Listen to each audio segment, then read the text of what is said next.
All right, everybody. This is Mike Firecracker and Bagger Baiters here tonight. We're live on YouTube, streaming also to Facebook. For those of you that are tuning in live, we welcome you. Join us in the chat. Say hi. Let us know where you're at. If you're catching this on a replay later, make sure you subscribe to Writing in the Ozarks on YouTube and hit that bell for all so you'll get notified when we're going to schedule a live and stuff so you can get in here and participate and be part of the fun. So if you're catching this on podcast later, that's how you get involved in the side chat and the fun that's going on there. We've already got a message from 87 Ricer that said, "Hey, Mike and April," and I'd like to see everybody else sound off. Let us know where they're from.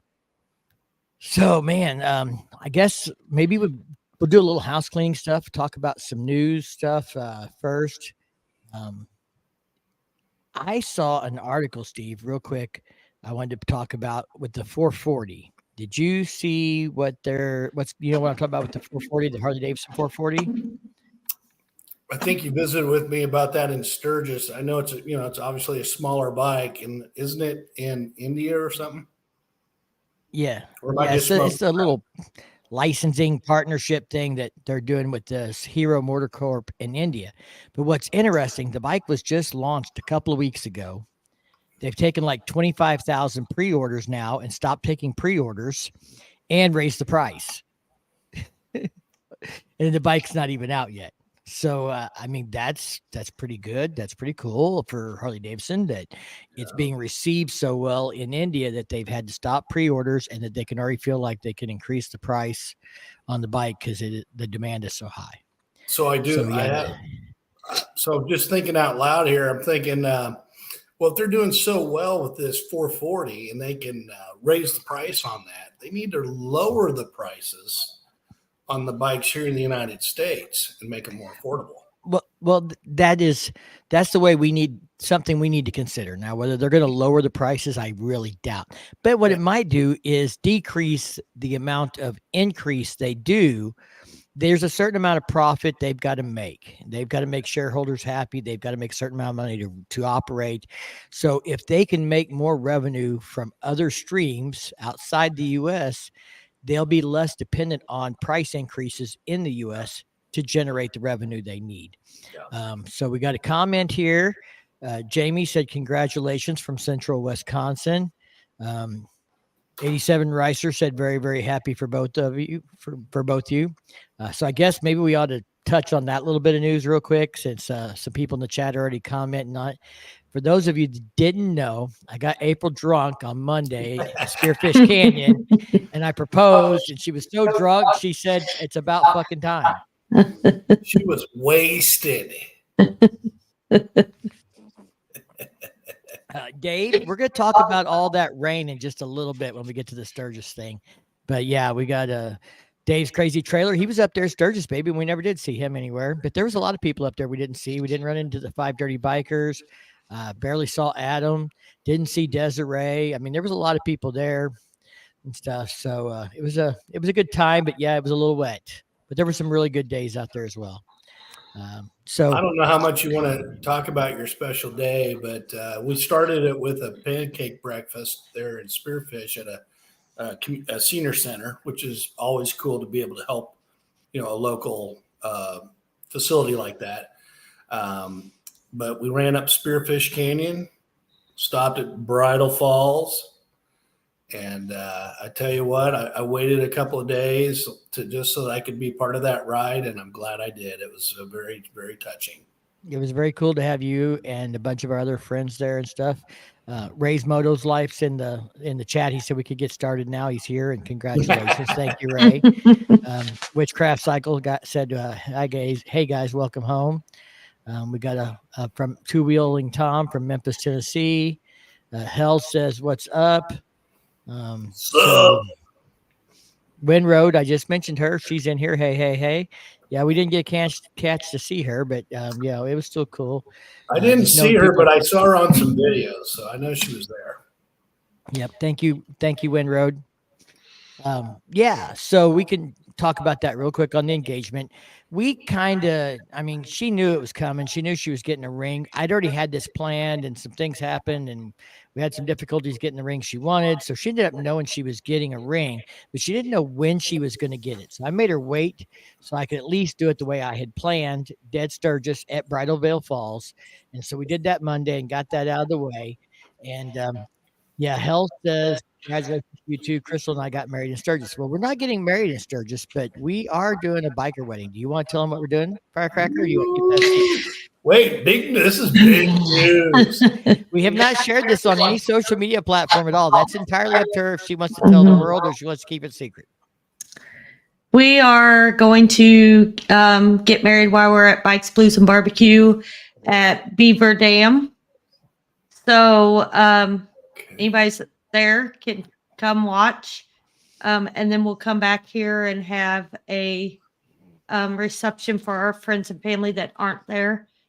So we're getting married the Saturday of Bikes, Blues, and Barbecue, which is the 23rd, and at 11 o'clock.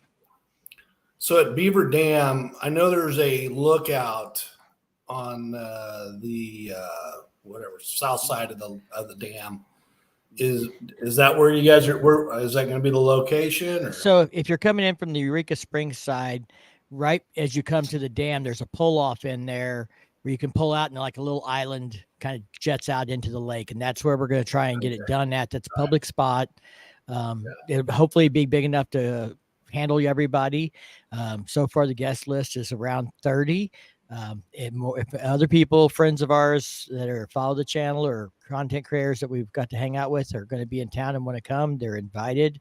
The Badgers, I think, are going to be there. The Switchback crew, a bunch of our personal friends who are coming to BBB this year will be there as well. I think Witchcraft Cycleworks is on the agenda, aren't they going to be there, baby? Yeah. So those guys will be there. And Bagger, I think, you're going to be in town. So if you're not there, you're going to probably get in trouble. I'm sure I'll find time.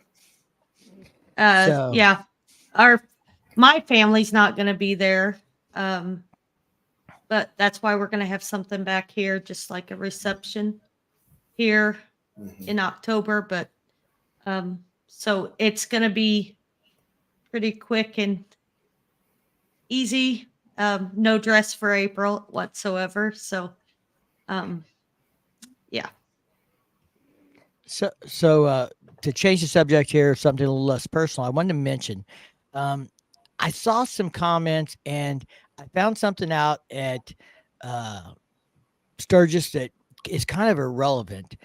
Or it's kind of relevant to the Harley Davidson 120th anniversary. So, Steve, you may have already heard, people have already been talking about this, that the dates next year for Harley Davidson's 121st anniversary rally, because they're going to do this every year now, falls on the weekend before Sturgis. And so people were already grumbling about why would they do this on the weekend before Sturgis? It's going to make it difficult for some people to do both events, things like that. I actually got the opportunity to talk to some folks from Harley Davidson there at Sturgis, and I asked them that question: why that weekend? Why would they want to do that? And they said that was not the date they had originally planned.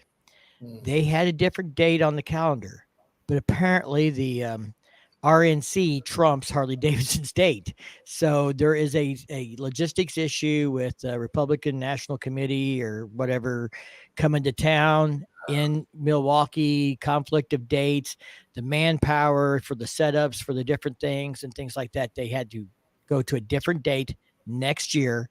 But after that, they're going to go back to their original date back in July. So it'll be like a month before, so they won't be right on top of each other and stuff. So it's not something they're doing with any intent of hurting Sturgis. For them, it's a lot more work because they're going to have to be at both events back to back or at the same time. It's logistically even more difficult for themselves. It's not something they wanted to do, but it is something that is unfortunately a necessity for them to be able to do it next year. And they do want to start making this an annual event. They want to grow it. They want people to come to Milwaukee. They want to share their history in the museum and all that stuff with everybody and make this thing bigger and bigger and stuff. And that's cool. I mean, that's another biker event, and Harley Davidson's supporting at corporate level, putting that on. Cause I know some events have struggled, and do we get rallies that close up? I think it was the Easy Rider Rodeo in Ohio shut down because of law enforcement and other issues and stuff. So it's good to see events that are getting backing and the companies are standing behind and making sure those events survive. I can't help but think, hopefully this is Harley Davidson doing what we've all wanted them to do, and that's reach out and get to know the riders. We talk about this amazing community, biker culture that love to ride Harley Davidsons, but it's always seemed like corporate Harley has always kept their arms distance away. Hopefully this is an opportunity for them to reach out in an attempt to be closer. Oh, hey. Wow. Closer, make more contact with us, the rider. Well, I can tell you after having lunch with the guys that I had lunch with, that I feel less like they're the big evil corporation and more like they are a person. We don't probably as content creators reach out and talk to them or think of them that way. We don't know. We don't get their side of the story. We run with what we know and what we think. And, it's just like this thing with the Sturgis dates, probably nobody just besides me asked them, hey, why did you pick these dates? People are grumbling about it and people are assuming they had some other choice and they did, this for some reason, that was dumb. And in fact, it was really a matter of if they wanted to be able to do it, this is what they were going to have to do. And they chose to do extra work on themselves, having it back to back with Sturgis, because they'll be at both events, but able to bring people into Milwaukee and to promote that event and to try and keep it going and to grow it even more. And they said, one thing to think about, a lot of people came to the 120th anniversary party from overseas. Right. A lot of people come to Sturgis from overseas. Yeah. So if you were coming from across the pond, maybe flying in to Milwaukee, spending the weekend there for an anniversary party, and then riding across the country and getting to Sturgis, a few days later and spending a week or part of a week there and a weekend there before you fly back would be a pretty amazing, trip to another country. You see two big rallies and, with a few days of riding in between. I mean, Firecracker and I used to do Bikefest and Bikes, Blues, and Barbecue back to back and take the whole week off in between to go ride. I was thinking the same thing. Enjoyable. So there's a silver lining to this too, as an opportunity maybe for some people. Hey, April, is it as a female rider, is it important to you, and do you think it's important to other female riders that Harley Davidson corporate try to connect with you guys? Would you like to see them more readily available so that you can communicate with them if you wish to at rallies and that sort of thing? Mm-hmm. I usually just go to Mike for anything. But maybe for some women, asking questions more towards if they don't have someone, maybe it'd be good just so they can to try to help them figure out what's going to work best for them or what's going on with the bikes. Probably it would. Yeah. Let me ask you a question. I mean, she did the ride with us and she sat and had lunch with these guys, same as I did. Do you feel like you have a more personal connection to Harley Davidson after having that lunch, that they're less of the name of a brand of a motorcycle you ride and they're more of a person? Yeah. And I feel that it may be just the conversations between you guys, I guess, kind of made it more like they do want to hear feedback and they do, it's just like anybody, we make mistakes and, they don't realize that they make mistakes if you don't give them the chance and kind of tell them about it. The biggest thing I heard was people don't give them a chance to explain their reasoning or, and they just want to be down on them. And, that's with a lot of businesses, I guess. But, people just their conversations were, you know, if we could just kind of in the point of if we could kind of just have a chance to explain this or, you know, figure out what people feel we're doing wrong, you know, would help them out quite a bit. I agree. Yeah, I definitely want to give them kudos. There are content creators in this chat group, I guarantee you, who may not think Harley Davidson's paying attention to them. I've had people say that my channel is not big enough that Harley Davidson's paying attention to me, but that's absolutely not true. I mean, they are looking at YouTube, they're looking at content creators, they're reading the comments, and they can't solve every problem. They can't solve every gripe. I mean, some guys want the panhead back, and I get why they want the panhead back, but the EPA is not going to let them slide that through.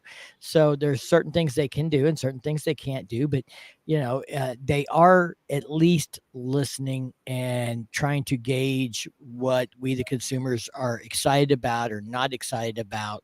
And, you know, it was a really good meeting and conversation to kind of get that perspective that they do, you know, I mean, there was no doubt these guys have watched many of my videos, several of my videos, not just one before we went on a ride. So they had something to talk about, you know, so, we talked about other content creators and they knew who some of them were and things like that. So it's not just me, it's not just Blockhead or Adam Sandoval that they're paying attention to.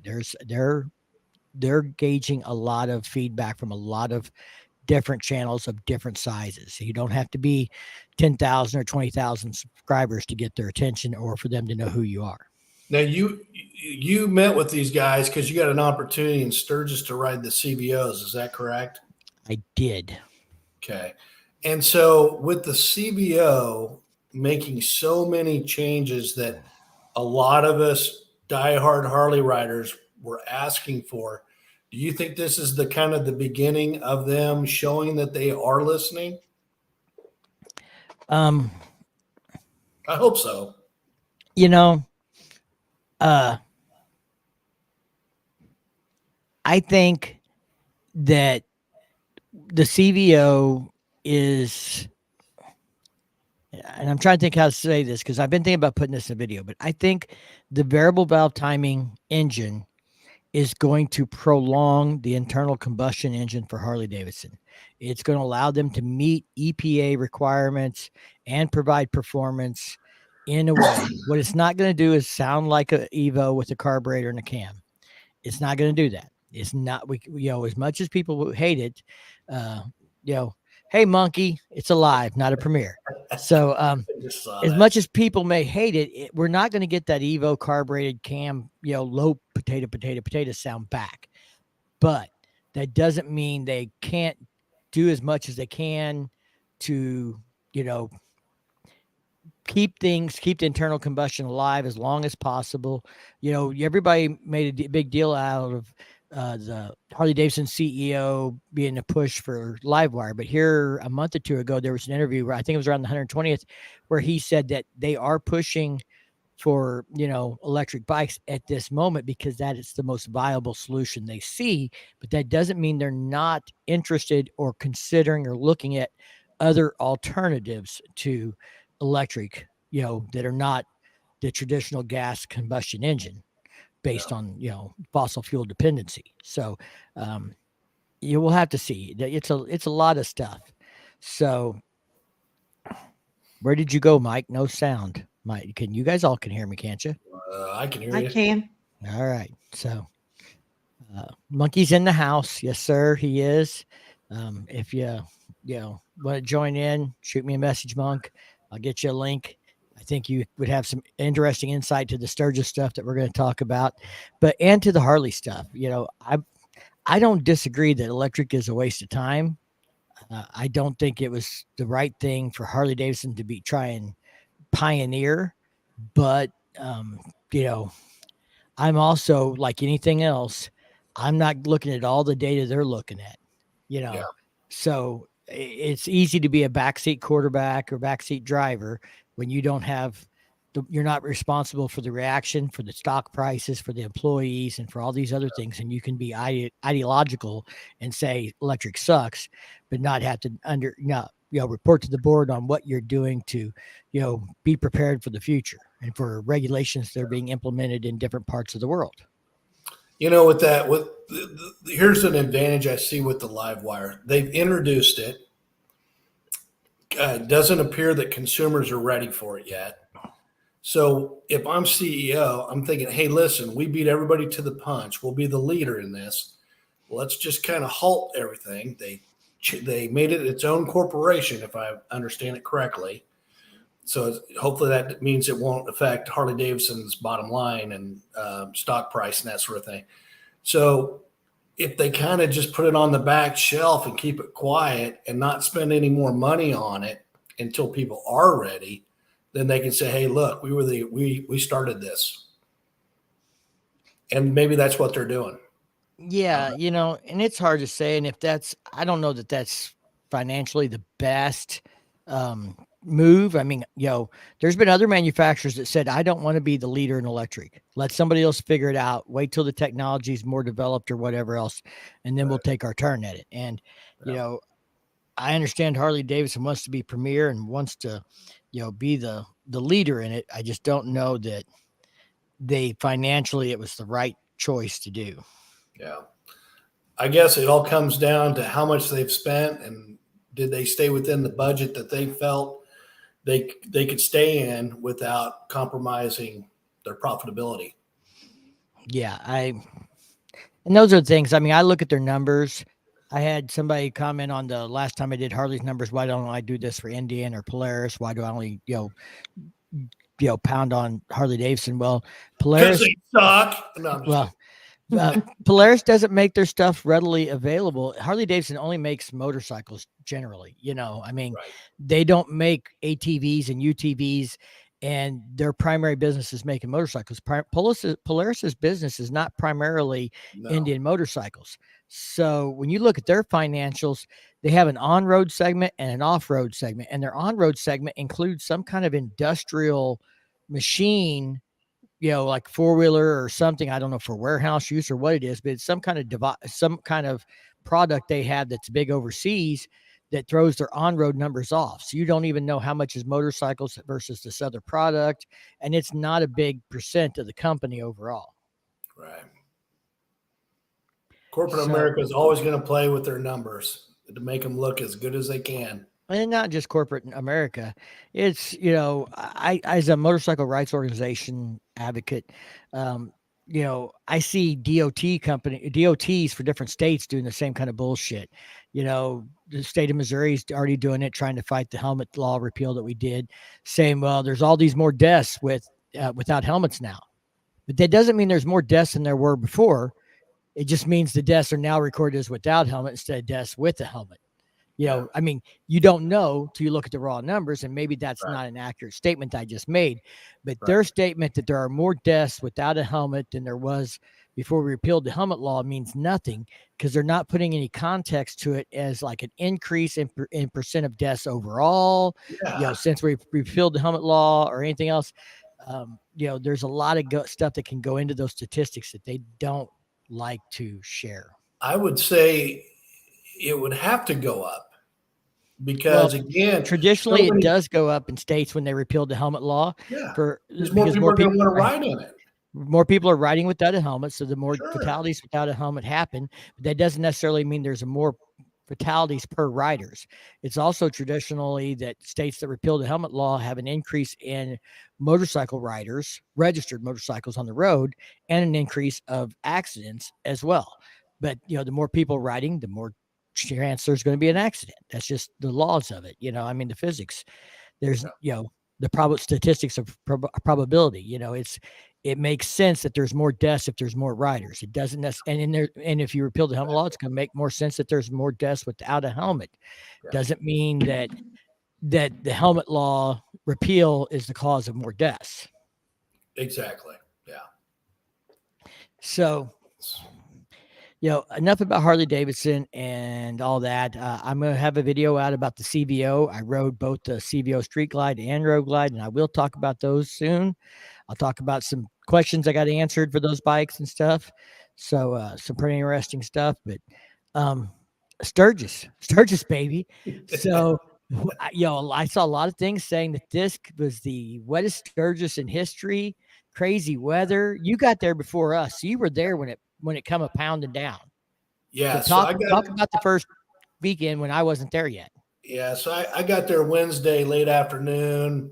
Too late to do too much riding. We did Spearfish, I think, and we went out to Stonehouse Saloon, and that was about the end of our day. But Thursday started out really nice, and it wasn't that hot. It was actually perfect weather, so we made it out to Full Throttle, and which was packed. I went out there twice, and both times they were packed. So sounds like they had a good rally. But around 4:00 Thursday, we started heading back into Sturgis, and all hell broke loose. Severe wind, heavy rain. I had to slow down to about 20 miles an hour so I wouldn't get pushed off the road. Everybody was fighting it. As I was passing guys, we're all like leaned over. You know how it can be sometimes. You lean into the wind. It was bad. And then basically it rained Friday and Saturday. It was I barely put any miles on in a 2.5 day period. I'm going to answer Michael Campbell's question real quick here. He says, fan of the channel, watches all, but what about the simple argument I hear, head against the pavement versus helmet to the pavement? I'm not advocating that helmets are not safer at all. But I'm a freedom of choice person. I've seen guys drop their bike at 25 mile an hour, jump off the pavement, not a scratch on their head, and have road rash all up and down their arms and hands. Yep. And if you have a wreck at 90 mile an hour, I'm not sure that helmet's going to do you a lot of good. And if it does, I'm not sure you're going to be happy you survived. Yeah. But it's about freedom of choice. And I'm not saying that statistics, that helmets aren't safer than riding without a helmet.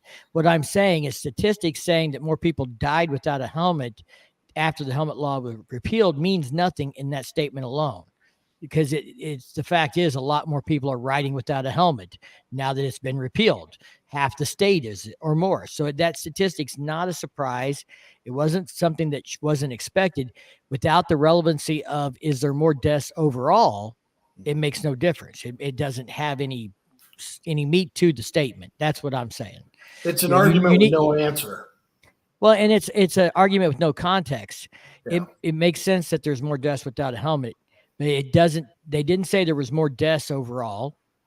They didn't say that there were, that how many more bikes are on the road 2 years later versus 2 years ago, and are the deaths an increase in line with the amount of increase in riders? Most states that repealed the helmet law 5 years after they've repealed the helmet law have more riders riding motorcycles in those states, and they have more deaths, but they're in relationship or in correlation to those years prior to that. They're the same. It's the percent. So if it's 1 in 1,000, it's still 1 in 1,000. You just have twice as many bikes riding, so you have twice as many deaths.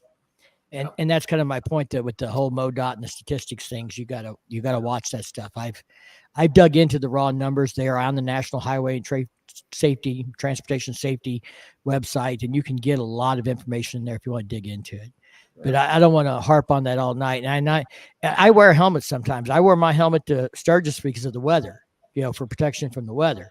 Right. So I'm not saying don't wear a helmet. I'm not saying do wear a helmet. I'm saying you do you, but I'm saying that you have to be careful about the statistics people put out there, because they will misrepresent stuff with statistics. They'll give you the statistic that supports their agenda. The way they feel. Yeah. That's why there's no answer. Right. So we got rain on Friday night. We set out a storm. We have a Facebook group of people we ride with, and we had a safety vehicle, and they were getting messages that the storm that we were riding toward was producing tornado-like activity, and it already dropped a tornado in the area and stuff. So they messaged the safety vehicle. They called me. We found us a place to sit it out for an hour before we ran into that storm and stuff. And then we rode 120 miles in light rain behind it and stuff. We ran into rain Saturday night coming into Mitchell. I pulled $1 million bogan and had no camera footage to support it, didn't I, honey? Yeah. I took my street glide off road. Yeah. So Yes. it looked like a road, but it really wasn't a road. It was a dirt path. So we're trying to get to Mitchell around the storm that came through. It would have come through Sturgis on Saturday sometime because it was Saturday night when it hit Mitchell, and it's still daylight. And we're on a back road trying to sneak in the backside of it underneath it. And it come down a hail, just a sudden, just gusher. And I was leading. I had the GPS up, and I could see this curve. And there's a little town like a mile away, and it looked like a cutoff road that went over and met the main road that went to that little town. And I mean, it was like 20 mile an hour. And we could barely see the pavement. And she was behind me. And we had cardos on, and I'm like, okay, I think there's a road over here we can take to get off the main highway so we don't get ran over. We can stop on it, or we can make our way over this little town. And I come off the pavement, and it looked like chip and seal. And I came off the pavement, and she immediately put on the brakes and said, I ain't going no damn further, because the bike sunk 3 inches. I went about 20 feet and stopped and said, holy shit, what am I going to do? Because I couldn't even turn around at that point, because it's just basically a dirt road that was now soaked. I was three inches deep sunk. Oh, so everybody stayed there on the edge of that pull off out of the road. And I decided to ride down the mile because I thought it was safe, or the half a quarter mile or whatever it was. I decided to ride down the quarter mile of dirt road and try and hit pavement rather than trying to turn that thing around in the mud by myself. Yeah. And I made it, but I left 3-4 inch ruts all the way through for a quarter mile. It was crazy, but I made it to the other side, slipping and sliding, and got out on pavement, and I waded up the road for him a quarter mile till it quit raining. So that'll make the butt pucker up a little bit. I couldn't tell that I sunk, really. I just knew the bike was slipping and sliding, and she's like, you're sinking. It's like, oh crap. Well, then our excitement, we got to our motel, and at 5:30 in the morning, fire alarms start going off, and we had to go outside, except for Mike decided he was staying in the room. He said, I'm not going, there's no smoke. And he just slowly packed his stuff up. We all went outside, and then they went off again at 7:30 in the morning before we were leaving. Was it firecrackers that were causing it? I don't know what it was, but they never did figure out what it was. Wow. So here, Firecracker, Gary Road asked if 4 days at Sturgis or Daytona is enough. Riding has to be great at Sturgis. We were there 5 full days. What would be your opinion if 4 days is enough for the Sturgis rally? I mean, if you want to do all the rides and be able to have time, I mean, I feel like we could have spent another couple days there and still had plenty to do. We got to hang out at, Full Throttle a little bit. We got to hang out at Buffalo Chip a little bit. I mean, we were able to do all the rides that we wanted, but I mean, I would have liked to stay another day to try to get buy more stuff that was cheaper. She likes those after the rally prices. Hell yes. So, hey, I spent 2 nights at the Days Inn in Sturgis on Saturday and Sunday night. You got to love it. A Days Inn at $435 a night. Yeah. So, yeah, it's not cheap to stay there. And Monkey just said that they were there 9 days and they could have done, he said later, done, not don't, 2 or 3 more days. And that's the thing about Sturgis. You've got 3 or 4 days of rides, easy. And that's if you're riding from 8 a.m. to 8 p.m. You can spend, 3 days riding 8 a.m. to 8 p.m. and you will see 80% of the most well-known rides. Not all the rides, just the most well-known rides. Van Ocker Canyon, Pactola Reservoir, 385, Hill City, Custer State Park, the Wildlife Loop, Iron Mountain Road, Needles Highway, out to Devil's Tower, maybe to Topless Tuesday. You know, that's 3 days easy of just rides. 4 days is really gives you very little. You know, I mean, you could go 4 days this year and go back 4 days another year and do something totally different those 4 days. But, you know, if you're going to try and do it all in one trip, I would say Sturgis is not a 4-day event. It's a 5 to 10-day event, depending on if you want to do them twice, which is what Monkey says. You'll want to do them twice. Yeah. Hey, and that. Oh, go ahead, April. Well, and like I would have liked to have rode over to Montana and Wyoming, but we didn't even get the chance to do that. That would be 2 more states I could have marked off my checklist. But so yeah, I would have liked to have had more time, or we're just gonna have to make another trip there. I was just going to talk about Wyoming and Montana, Mike. As you know, I left Kansas City, went through Colorado, Wyoming, and Montana, and then hit Sturgis. And I'm thinking of Professional Monkey here, who we both know, you know, usually stays there for at least 8-9 days. Now that I've done Beartooth Pass, I would strongly recommend it that he do that run, because all you'd have to do is get up early in the morning, run over to Red Lodge, Montana, which is right at the base of Beartooth Pass. You could either hang out that night, make a night of it there, and then do Beartooth Pass and finish up in Cody, Wyoming, and then circle back around, or however you want to slice it. But now that I've done Beartooth Pass, I see why it's so highly recommended. And I would tell anyone that's going to spend a number of days in Sturgis, set aside a couple days and go do that run. It was awesome. I'm going to answer this question from Sparky real quick. Mike, quick question. What action camera were you wearing on your head in the museum video? I'm sure he's talking about the Twisted Oz Cassaday bike run video I just released. And action camera on my hat is a Insta360 Go 3 or Go 2. Actually, that was the Go 2.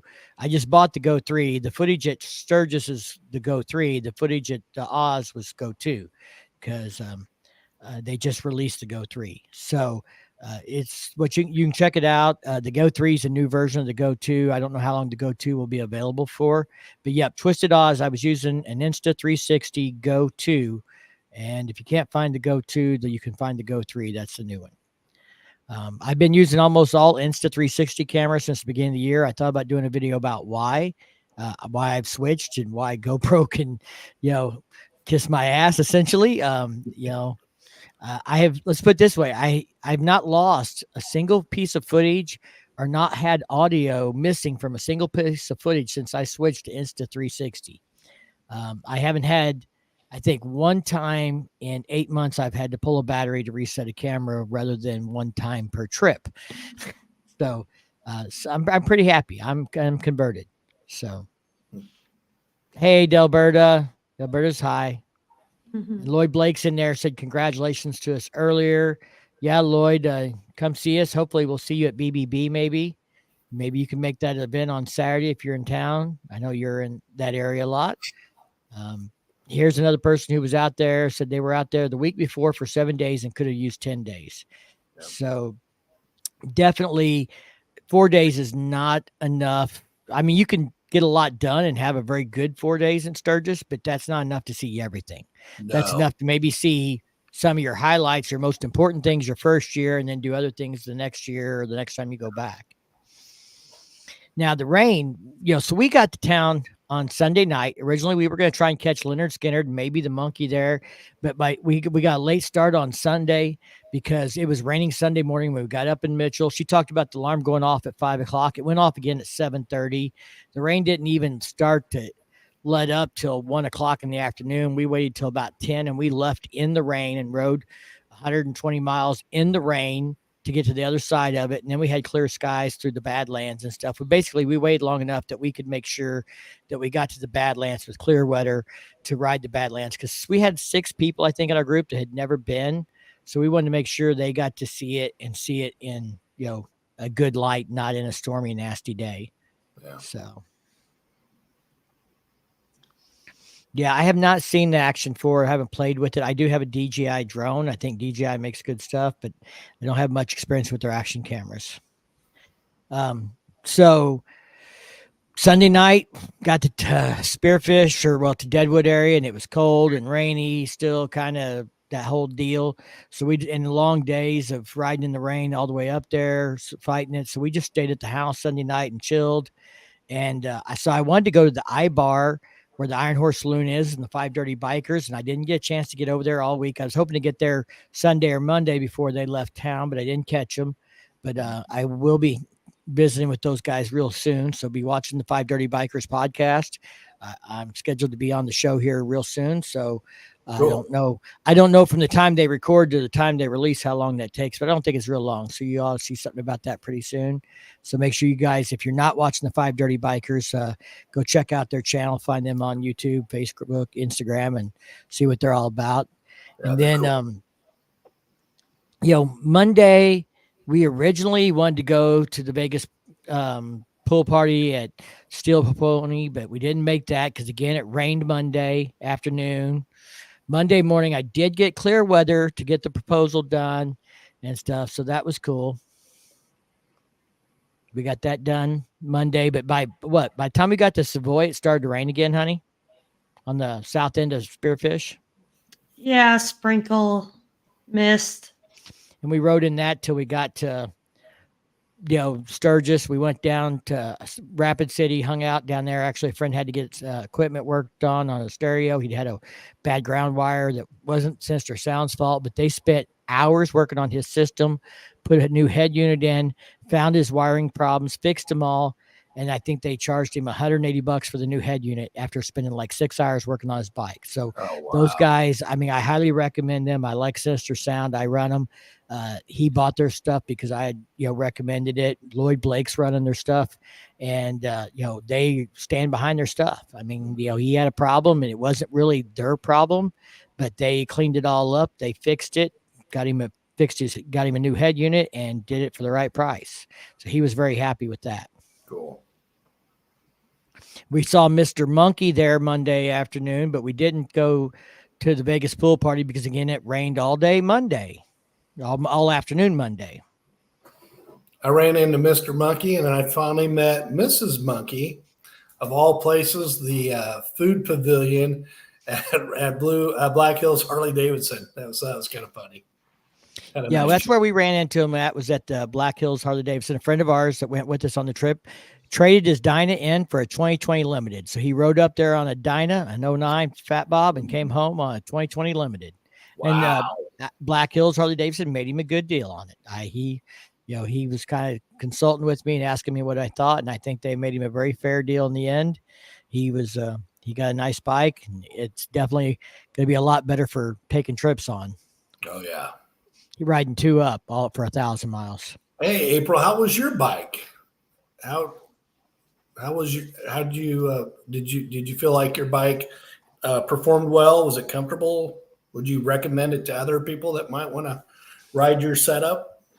Yeah, I mean, it did good. My tailbone, by the end of, what day was it? Saturday, was hurting, but I luckily had brought a gel pad, put it back there for a little bit. So my saddleman seats, I love it any other time, but riding that many miles, it kind of made my tailbone hurt. Yeah. But I did end up riding it the whole way back and didn't have a problem.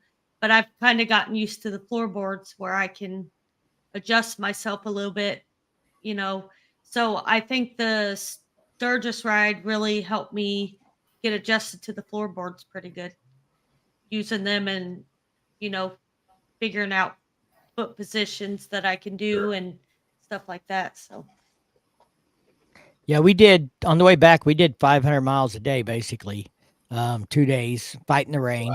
Wow. We rolled in at 8:00 on Sunday night and had to unload and go get the safety truck and the trailer and unload it and got to bed at 10 o'clock and was pretty well done by 10:30. We're out. So didn't do much there. And I've been pounded at work the last 2 days. I got stuff I want to make for videos and stuff like that. But it just, went on vacation. I feel like I need a vacation already again after being back. I know. So, I know how you feel. So did you make it like to Sioux Falls the first day or Sioux Sioux City. City. Sioux City? So yeah, you guys. Yeah, we pounded out. Yeah, I made it to Omaha, and because I got the late start, so I could see you guys your ceremony or whatever you want to call it. But I made it to Omaha, and then I just limped in the next day. Yeah, sheepskin seat covers I've heard are great. We looked at wild ass cushions. Craig wasn't around. I was going to say hi to him. He was probably off recording something with the 5 Dirty Bikers or doing something else, but we did look at him a little bit.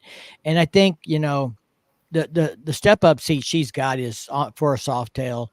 It's not a touring seat. It's not the step up seat for a touring bike, but she loves it. And I mean, she's done 400 miles a day on it before. I just think that, 3 days in a row of riding, it was wearing on her a little bit, but she's, I think, also learned how to use the floorboards, like she said, to raise herself up occasionally, press up against the back of the seat and take a little pressure off her tailbone, that kind of stuff. Those little things like that, people learn from their bike, or they get their setup right and they learn how to work their setup. So, and that's just, it's a new floorboards, new instead of pegs, and new bars this year and all those things. But I think she's working it out pretty well. It should be all set until we change the front fairing and do stuff different for her. Well, so what is it? The wild ass seats or whatever. We looked at them, like you said, but I wasn't paying $200 for something that I don't even know if it's going to help me. Hey, wait a minute. Mike said you already had a wild ass seat. So Bill said, and this is a good point, don't expect to go for a week-long ride and expect to not have some aches and pains. You just have to get accustomed to long rides. Ibuprofen's your friend at times. 5-hour energy drinks and ibuprofen. I took ibuprofen on the way every day, just as a daily, regulated medicine at my age. Right. And I got your ass by a couple more years. So yeah, I had a little birthday on the way back. Saturday was my birthday. I turned 29 again. Looking pretty good for 29, ain't I? Is that the length of your beard? 29 years. No, I've only got 4 years in the beard. I started growing it when I was 25. There you go.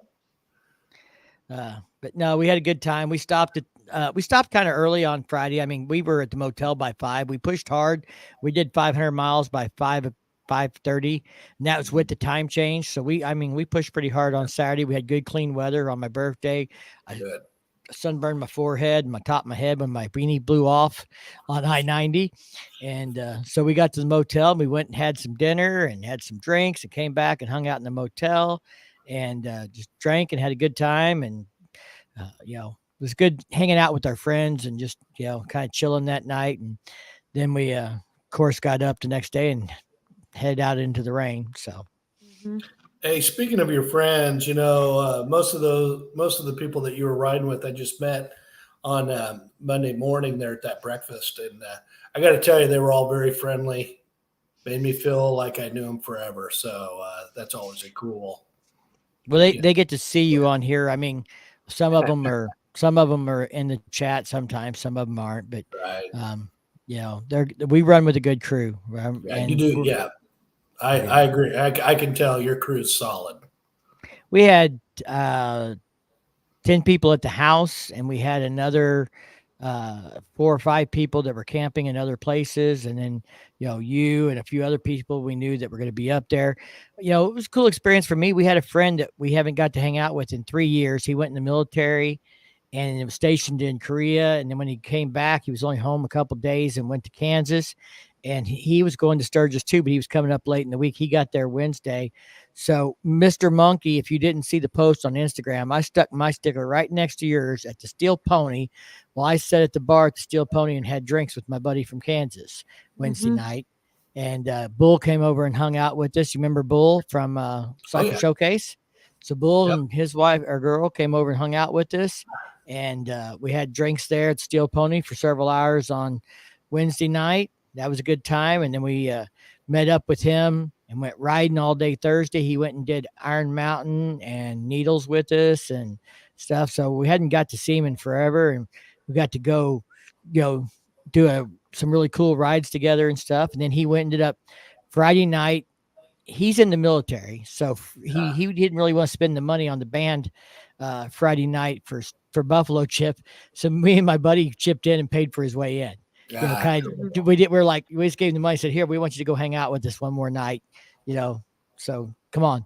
So he went into the Buffalo Chip with us, and we watched not Buck Cherry, but the opening Puddle of Mud. Puddle of Mud. Yeah, so we watched Puddle of Mud Friday night at the Buffalo Chip and had a good time there. And we watched the drag stunt guys doing their thing, the Drifter collection, and hung out there for a while. So we did get to spend a little bit of time at the Buffalo Chip finally, and that was very cool. And then it was kind of cool. Just some chickie come up and asked about leaning on his bike and watching the show with him, and then went riding with him next day. And so good times were had. Good times were had. Buffalo Chip was good to him. Hey, by the way, I still did not get to see any buffalo. Mike decided not to take us through the wildlife loop at Custard. We seen no buffalo. I was disappointed. Our friends did the wildlife loop the day before, and they said the only buffalo they saw were way off there. No, she's got pictures of them. No, the day before? Yeah. Melissa, they said they were way off the road. You could see them off in the distance. They weren't right up next to the road, but she had pictures. And then Spencer went riding there, and he's seen all kinds and sent us videos of them. Yeah, but he saw them in Hot Springs. Do you know where Hot Springs is, Steve? Hot Springs, South Dakota? Mm-hmm. I guess. I've ridden through it. Yeah. I guess I don't know how many miles south. Do what? Apparently they have buffalo there, because he went there and saw a bunch of buffalo. Okay. It's a cool little town. So, yeah. Right Buffalo through National Park, and they're right along and in the road. Well, Wind Road, next time we go, you and Firecracker can have a day out, and you can go see the damn buffalo, and me and Steve will go see the beaver. Yes. I'm sure we can find something else that would interest us. Did you see that look we're getting there, Steve? Yeah. He's not saying a word. That means I'm in trouble. And I'm looking at that face, and I'm thinking, I'm glad I'm not marrying her, because you might be dead tonight. No. Yeah. No. Nah. Talk about breaking news.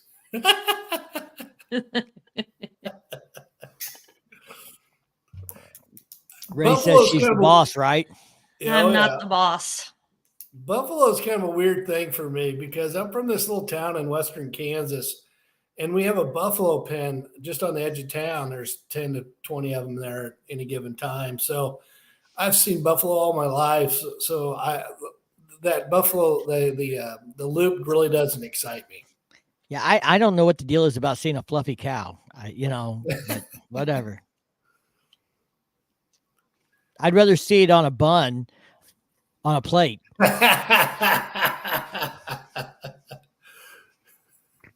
So, what all vendors were you looking forward to seeing that you get to hang out with and talk to? Anything cool or exciting there? I think I pissed off every vendor I talked to. What did you do? Ask for something for free? No, I just had recommendations. Oh, you had. And they're like, well, that cost us a lot of money for R&D and stuff. And I go, well, I know, but I can't be the only one that wants this. I mean, in other words, I think you're going to sell some of these. But for example, how everybody's going to the sport touring on, road glides, street glides, and they get the risers with the motocross handlebars set up. Yeah. Well, I'm not going to lie to you, but, growing up on dirt bikes, I like that style of handlebar, how your hands are set to them, but I will never want risers on my road glide. So I told him, I said, why don't you guys configure a traditional style handlebar, ape hanger, 14, 16, whatever, with that same geometry or whatever you call it, where The same end result. Yeah. And I could not get several vendors there I think they wanted me to just F off and get out of their face. I also went to Saddleman and I told them I love that seat with the really popular seat right now where you have a lot of back support, but it's a 2-up seat. And I said, make the same seat, but a solo seat. Oh yeah, we're not going to do that. Well, God damn it.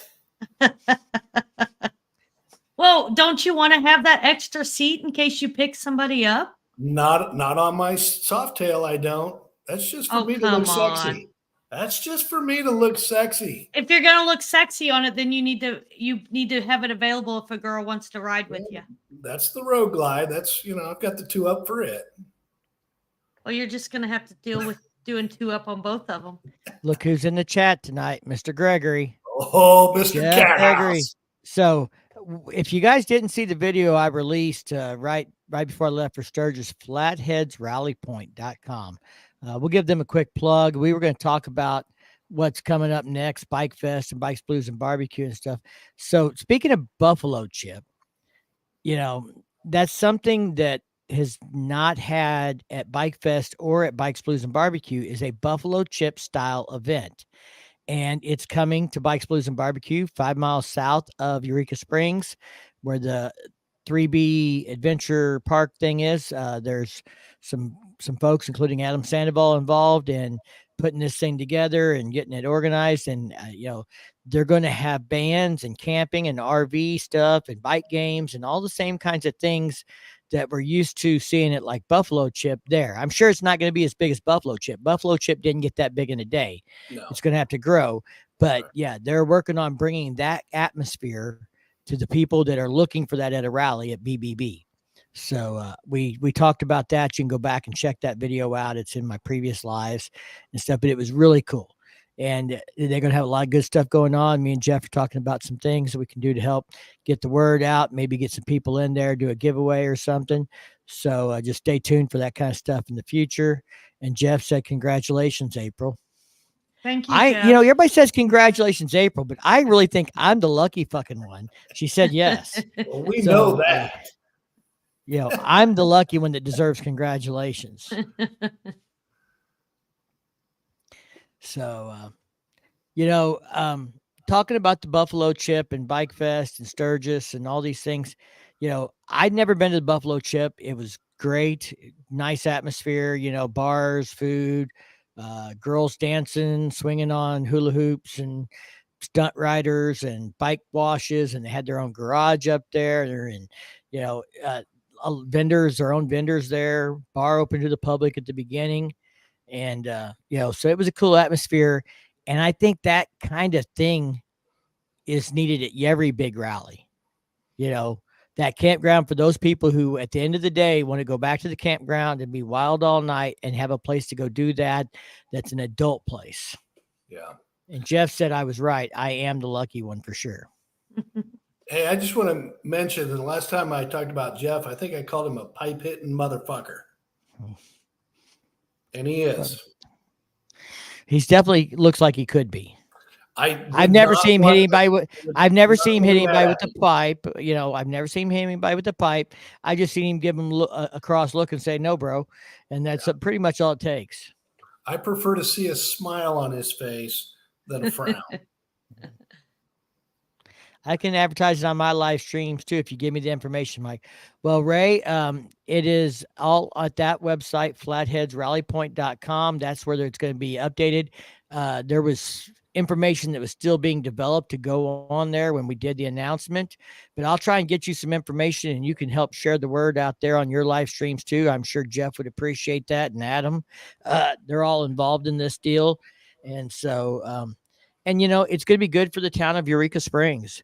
There's some other kind of breaking news. I'm not going to get into it too deep, but I'll touch on it. It's interesting. I'm looking into it. It's Bikes, Blues, and Barbecue related. The guy that's been the executive director for Bikes, Blues, and Barbecue is apparently stepping down because he has taken and accepted another position promoting musical events at the auditorium or whatever in Eureka Springs for a considerable pay cut.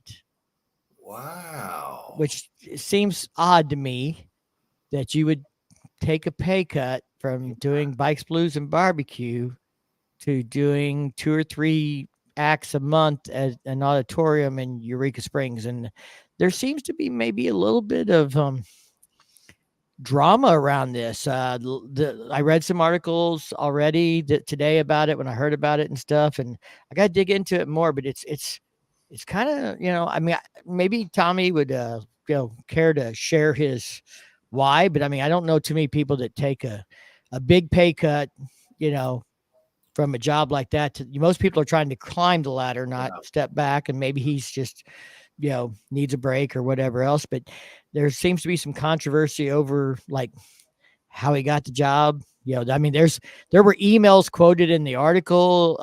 Lots of people interviewed for or applied for it. I'm not sure anybody got an interview for it. Yeah. But he got the job like 4 days after he applied for it with a handwritten resume. So maybe some good old boy stuff going on there. I don't know. Well, maybe he's betting on the come. Maybe he knows something we don't know. And the pay structure from the deal, the way I read it, is there may be some incentivization based on how well the auditorium does, but it doesn't say how that is structured and how they're going to determine that. So yeah, it's an interesting thing, and there's some controversy over some things about it, and I'm going to be looking into it more to see if there's more things that people need to know about what's going on there. Can I bring up Flathead Rally again? Yeah. Okay. So I watched your video. It was excellent with you and Jeff. And obviously right away I got excited because I think it's exactly what it needs.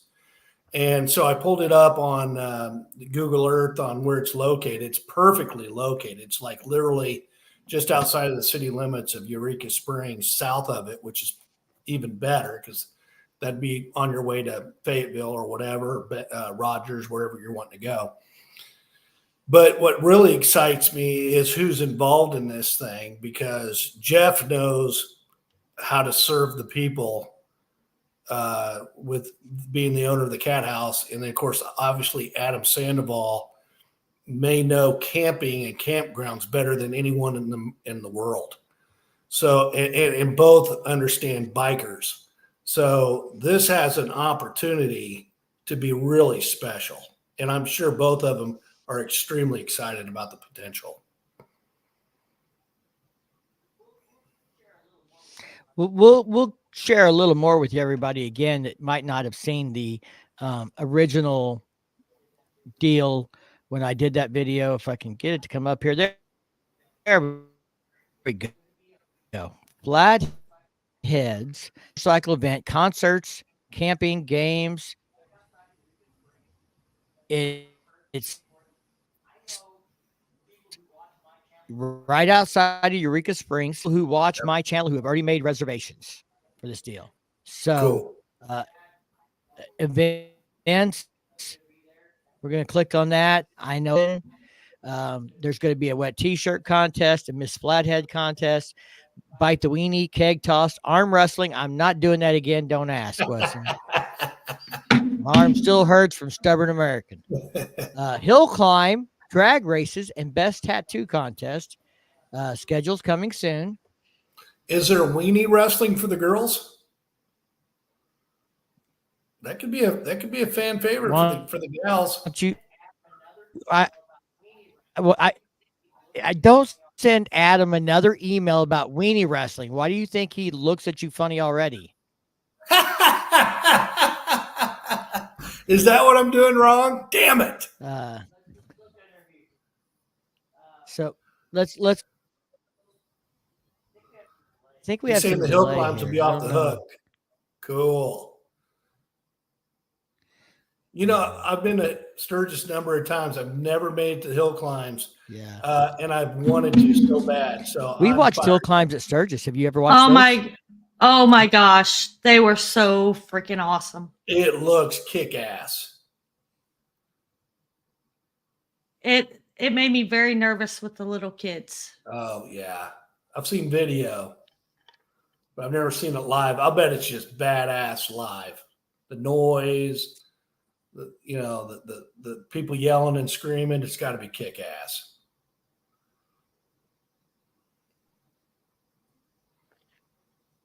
Bobbing for wieners.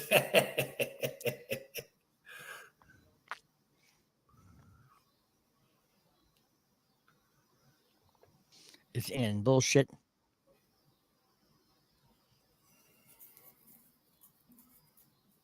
Are we back? I'm getting some buffering on my end. I don't know. Yeah, there's a little something going on. I don't know if it's Jasmine Kane's going to be there. You think it's cutting out because you put this information up on there? No, the internet service around I our don't know. area I just took it off. has been bad today. Huh. Yeah, we had Sucks. storms the other night. There was where I work had no cell phone service today in the whole town. So that was a big deal.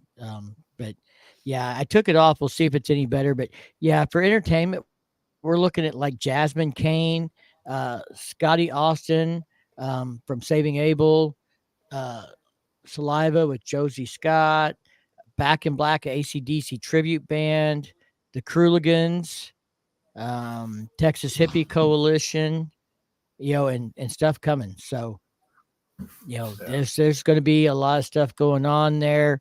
A lot of big bands. That's going to be kick ass. Well, it's called Bikes, Hill Blues, and Climbs Barbecue. and Weenie Bites and Keg Toss. We talk about Bikes, Blues, and Barbecue, but we've always laughed. I mean, the music in the past has never been up to par. And once again, it sounds like Jeff and Adam understand what we're looking for, and they've got the people coming in to perform. So this is a privately owned 150-acre adventure park, with 50 miles of off-road trails, camping, RV park, rent a unit, visit a concert, grab a drink. They're going to have these games going on. You can put your big tents, you can put your big RVs in there. You can tent camp. They're going to have all that stuff to offer people for camping. So whether you're going big or small, there's some place for you to put your head down at night. They're going to have merch. They're going to have bike games. They're going to have concerts. This sounds like the start of something big to me. Yeah. Home run. What they got going on Saturday night? Texas Hippie Coalition. That's who all of our friends wanted to go see, wasn't it? Yeah, we didn't get to catch them at kickstands. I've heard they're good. I have not seen them live, and I've never seen Jasmine Kane live either. So I'm really fired up. I'd like to see that too. So Wind Road said, I hope Adam and Jeff have the Flathead Rally next year. And my understanding is that this is supposed to be an annual thing for a certain period of time, that there's, an agreement in place. It's not a 1 year only deal. So Wind Road, you can bet on that. Look forward to staying there next year. I will not be there this year. So Desiree's going to miss out on the wedding. Yep.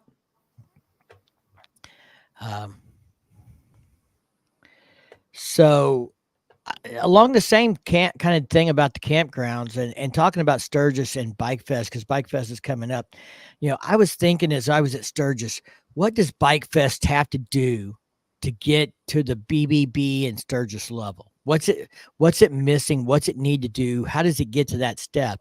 Because we have great roads. They're not as famous or well advertised as some of the roads at like Iron Mountain Road and Needles Highway are, but we have really good, scenic, beautiful riding roads around the lake area, but we just don't make a thing out of them. And I think I'm afraid that Lake of the Ozarks is too worried about people spending their money somewhere else to promote anything outside the lake itself. They want to keep everybody in town and spending money there. And I think that's going to limit the growth. I think they have to get the communities outside the lake involved. And I think they have to get things to give people reasons to go outside the lake, and that'll make room for even more people to come and give more people a reason to be there. You know, when we go to the lake, we don't do a lot of riding because we ride these roads all the time. So we don't need to do them that weekend because we can do them whenever we want. When you're at Sturgis, how far away do you go to ride Iron Mountain Road? How long does it take you to get there? Well, I typically stay in Deadwood, so it doesn't take that long, maybe 45 minutes. Okay, but 45 minutes. So, to get to Iron Mountain Road or Needles Highway is 45 minutes just to get started. Yep. Okay. Well, I'm only an hour and 15 minutes from the lake, half an hour difference from where I live. You know how many roads are in between here? How many things are in between here? Fun. So, whether it's the VFW or the senior center or whoever, these little towns need to do these pop-up breakfasts, all you can eat things for the bikers. Give them a reason to ride out there, have breakfast, do this route, go see this, go see that, and then go back to the lake at night and party their ass off and spend their money there or at the campground or whatever. But, they need to get them involved in those kinds of things, as well. So I've got a thought. I know that at least one very influential person down at the lake that I'm sure is involved in this event to a certain degree. And I would recommend to you that the next time they have some kind of a planning committee, maybe even invite yourself up and explain to them how these other rallies are able to prosper and that it takes all of it to grow it. You can't just keep it all tied into one little spot. People want to venture out. Let them, like you said, let them go to a small little town 15, 20 miles away that's good riding and have a pancake breakfast. Our meet and greet is going to be on Friday this year instead of Saturday, unfortunately, Jeff, because we have to leave Friday afternoon because Firecracker is gaining a daughter-in-law on Saturday. So we have to jet out of Bikefest this year on Friday afternoon to be home for the rehearsal dinner and do a wedding on Saturday. So we're going to be doing our meet and greet at noon on Friday at the Ice Hole. So I got to get with people. I need some swag to give away. I got to reach out to some vendors and say, get me some stuff in the next month so I can do another giveaway at the meet and greet. We had a lot of fun doing that. But we'd love to see the Cat House crew there at the Ice Hole on Friday. If you guys can make it, that'd be awesome. Jeff, I hope to see you. I will be at the same location I stayed in last year, which is where you also stayed. And Jeff, I believe, isn't that where you're staying as well? We actually had rooms there, but we canceled because our friend Donnie lives there, and he just told us we could come stay with him instead of paying a bunch of money for a motel. So yeah, we gotta be paying for. We got to pay for the minister. No, well, not only that, but we've got to pay for the reception stuff. So because we're gonna have a party for that. I won't be at Perryville because that is the weekend of Bikefest. That is the same weekend. I don't know why they do the wall run. They also do one on Memorial Day weekend, which I know why they do it that weekend because it's Memorial Day weekend, but that's when we do the Mid-America Freedom Rally. So I'm not going to make the Perryville run no matter what. Encore will be there. Jeff said, great place. Yeah. That's where the Cycle Showcase is going to be this year. Also, shout out to Randall. If you went to the Cycle Showcase in St. Louis and you saw that awesome show he put on, they're going to be doing a show at the Encore during Bikefest. So Cycle Showcase is moving out. It's stepping up, not just a St. Louis thing, but he's bringing it to other venues. So very, very cool. And Jeff said, meet us in the pool, Steve. Jeff, I'm gonna warn you. I've seen Steve in the pool there before. I think I have video footage, and I tried to upload it, and the internet said no, just no. The sad part is when I go to a pool, the kids try to pull me out to save me. Sucks, man. I gotta lose some weight. Do you think there are too many rallies in a short time frame? I think the only ones I know that are really tight, at least for us, are Bikefest and Bikes, Blues, and Barbecue are weekend after weekend, and then Stubborn Americans the weekend after that. So there's like 3 weekends in a row that are pretty big deals. K River, of course, is a good time. It's not that big, but it's a good time. As a content creator, it's something we like to do. I don't know that we'll be able to do it this year. We are looking at Daytona Bike Week next year. And that may mean trying to save a few vacation days here and there and to make Daytona. So, Jeff said, bring your Speedo. Jeff, you're killing me, man. You're killing me, bro. I'm telling you, you're gonna have to pay the Cat House girls double to serve him drinks in a Speedo. I almost threw up thinking about myself in it.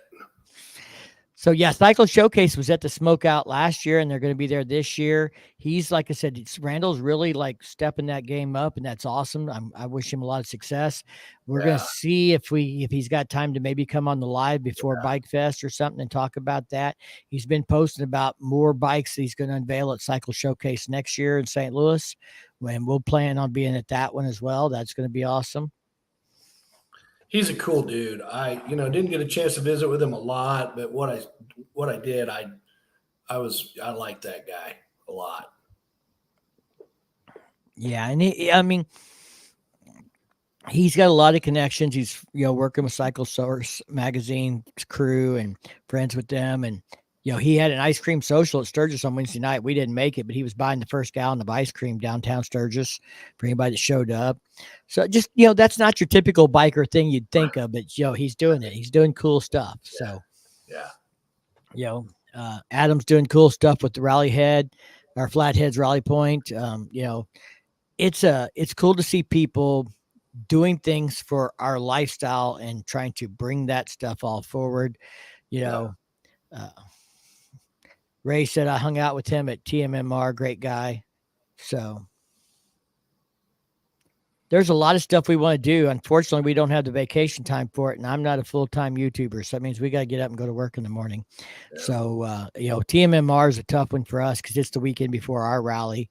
So I don't know at what point we'll know more if we're going to step back a little bit next year or not here soon, if we're going to have more time available or not. But we're definitely going to try and do some new events next year. Daytona's already on the schedule. Me and Jeff are talking about some other events. So it looks like we'll be saving our vacation time as much as possible for big events. I'm going out to Arizona Bike Week again next year. So if a group of 15 from Central Wisconsin were to come down there, which rally would you recommend? BBB. Yeah, I mean, probably, as much as I love Bikefest and it's in my home state. There's not a lot of riding. There is. We take it for granted because we ride all the time. But to be honest, if I had 15 guys from Central Wisconsin come down and said, hey, I need you to pick 2 or 3 days of riding around the lake for us to show us around, we'll be our tour guide. Can you find 2 or 3 days of good rides? I can do that. If they're not afraid to ride an hour from the lake to get started, absolutely. I mean, I can get 30 minutes from the lake and get started on a road that could take them for hours, just like, Iron Mountain Road or that. It may not be that level of road, but, Devil's Elbow, where the Elbow Inn was people used to go from Bikefest to there to go hang out and stuff. And it was an hour plus ride just because it was such a historic biker bar. There are some great roads around that area and stuff, but there is a collection of roads around Eureka Springs that you could be on in 5 minutes and take very scenic rides. If I was going to bring 15 guys from Central Wisconsin down there and your focus was on riding, then I would say Northwest Arkansas BBB. Now, if your focus is on bars and food, then that's going to be a really tough decision because Eureka Springs has a lot, but the Lake of the Ozarks has a lot of bars, a lot of bars. And they could do Spring Fling in Arkansas. Yep. Yeah. Spring Fling is going to have the same riding, just less bikes to be in your way. Not to suck up on Jeff too much, I would agree the Lake of the Ozarks has more bars and restaurants, but none of them have a cat house. No. No. Hey, I got cat housed. You can only get cat housed in one place. Yep. And I've been there, done that. I need to make myself a shirt when I get my press that says I got cat housed. Oh shit. And I think that's the thing. Different rallies have different things to offer. Yep. I've not been to Milwaukee, so I can't speak to it from a place of experience. But how much riding is there in Milwaukee? Is that event more about partying and seeing the museum and seeing the facilities and the dealerships and hanging out and the concerts, or is it more about 3 days of? Is there 3 full days of scenic riding in Milwaukee? Yeah. So I went in 2018 for the 115th. If you're going to ride, you're going to have to get outside of the city. And I don't know how great the riding is out there, but certainly when I was there, it's about House of Harley, the Harley Davidson Museum, and all that, everything that entails. Downtown, and then the park. I can't think of what the name of the park is. Maybe Lincoln Park. Anyway, that's where all the bands are. And then they're kind of their party district, which is just on the north end of downtown. And I can't remember the name of that road, but those are kind of your 4 spots. Well,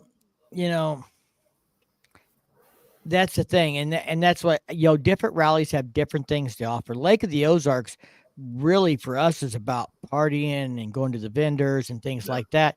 But I think some of that's, we take advantage of the roads year round. So we're not like, oh, we got to go ride this while we're here. Yeah. And that's a different thing.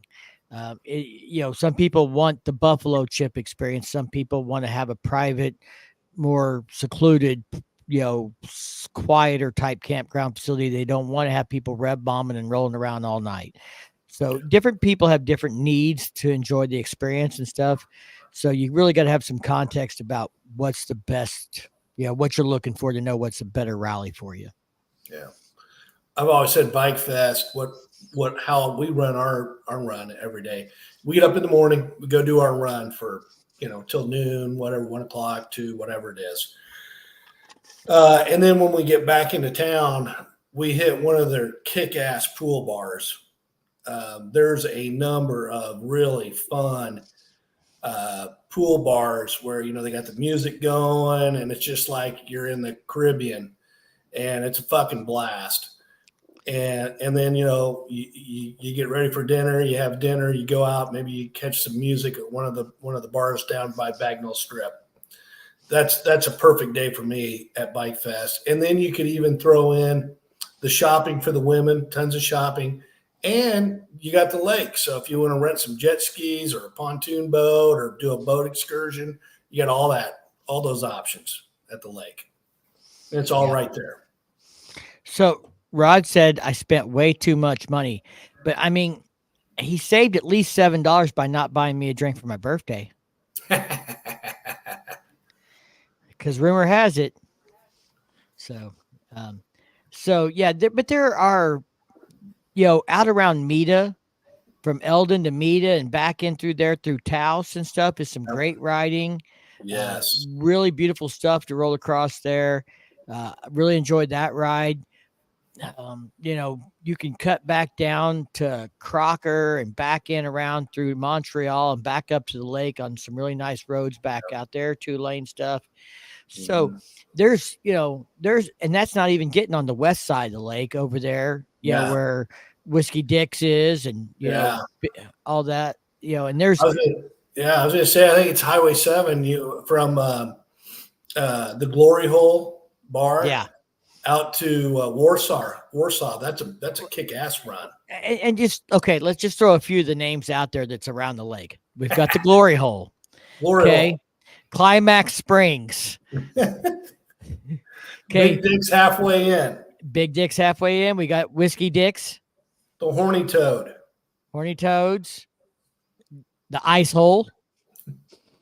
There's, I mean, you could tell by the names of these places, Backwater Jacks. Yeah. that they're there to have a good time. Yes, they are.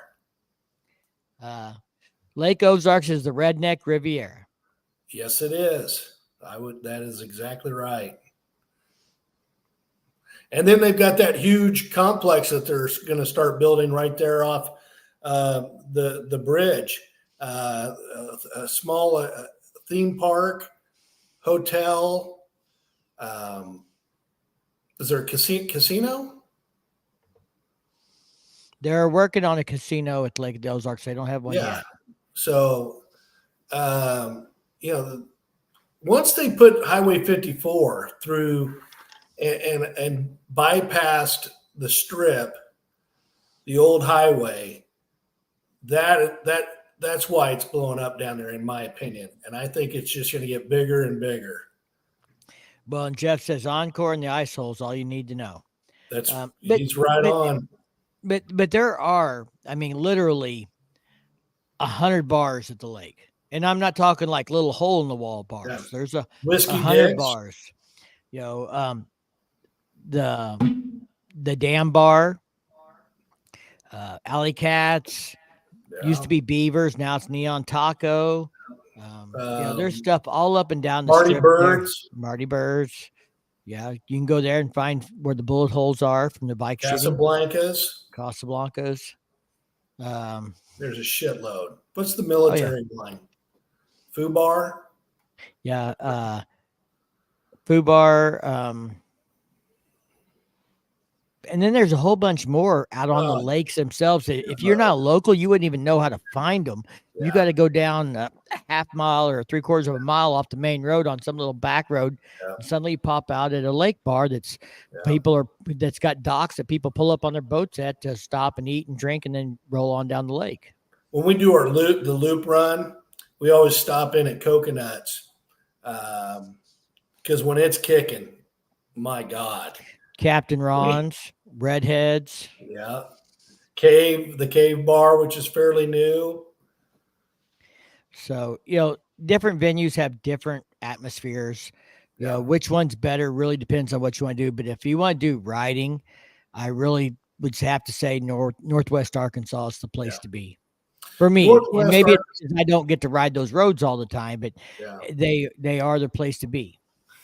Northwest Arkansas offers those really challenging. There's a number of challenging roads where you've got severe switchbacks where you've got to put it in first gear. You can go 5-10 miles an hour.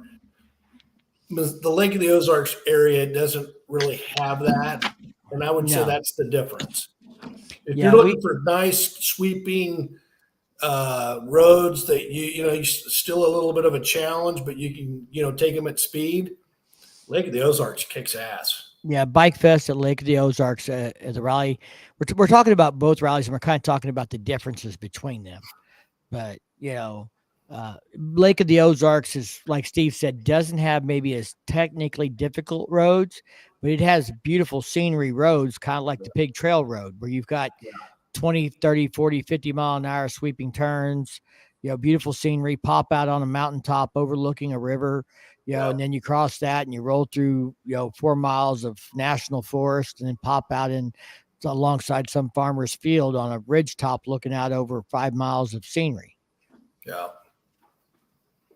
Drive by a farm and you see he's got a truck halfway buried into the ground and you're like, why? Ray's out. He's saying goodnight. Ray. So I really, and we're talking about what they need, and Bikes, Blues, and Barbecue. Jeff, if you're still on here, you can give me your thoughts on this, but there's something that Sturgis has. It's not that expensive that Bikefest and Bikes, Blues, and Barbecue doesn't have. How do you know, Steve, when you look at someone's Facebook, if they've been to Sturgis lately? What picture did they post? It leaves no doubt in your mind that they are at Sturgis. Well, there's a couple different. I mean, the downtown. Okay, but the sign. Oh, yeah, the Sturgis sign. Absolutely. The Sturgis sign. Everybody gets their picture taken at the Sturgis sign. Sturgis. Yeah. Okay, so why isn't there a sign that says Lake of the Ozarks or, Bikefest, or a sign that says, Eureka Springs, Bikes, Blues and Barbecue, or something that, here is your photo op. Here's a sign over a scenic view area spot or something. I mean, the ones at Sturgis are in town. They're not even scenic, but everybody stops in that parking lot all 5 days of Sturgis and gets their picture taken. It gives them a reason to come into downtown Sturgis, even if they don't want to spend money at the vendors or the bars. They come downtown, they get their picture taken. Maybe they're going to get something to eat while they're there, buy gas. Maybe they'll go ahead and stop at a vendor since they're in town. But that sign that says they came to Sturgis, everybody wants a picture at. So a sign that says, welcome to Eureka Springs, in a scenic location where people can pull up and take a picture. A sign that says, welcome to Lake of the Ozarks, can become that thing. And when people take that picture and they post that on Facebook and Instagram and wherever their social media platform of choice is, then all their friends want to be like, oh, I want to go get my picture taken there. I want to do that too. Yeah. Jeff could do that in his parking lot, and Switchback could do that as well out there at their bar. Make their own sign. That'd be badass. Yeah. Little photo op spot. Pull up here, take a picture in front of the sign, and move your bike out of the way. Yep. And then get the fuck out. Get the fuck out the way. Go inside and get you a drink. And don't piss Jeff off because he's a pipe-hitting motherfucker. Jeff is like a big loving teddy bear until you make him mad. Yeah. Then I don't know what he's like, and I don't want to find out. No, not so much. Now, Angela, his wife, she's like a little angel that floats around behind him, say, Jeff, be good. Angels always like devils. I think I'm looking at two of them right now here on the monitor. Yeah, the Sturgis sign is iconic. Everybody who wants to do what Sturgis is doing needs to have that iconic place that people go to get a photo taken. Develop that, curate Totally that. agree. Neither of those have that one spot. I mean, to be honest, one of the spots is the store at Turner's Bend down on the Pig Trail. Everybody gets a picture taken there, puts their sticker up, stops and hangs out for a minute because that's iconic on the Pig Trail. Yep. But that's really iconic of the Pig Trail. Let's make an iconic thing for the rally, that a destination where everybody needs to go get their picture taken. I totally agree. And I know where I would build it at Lake of the Ozarks, and I'm going to give this away for free if any of my friends who are involved in Bikefest or ever see this video.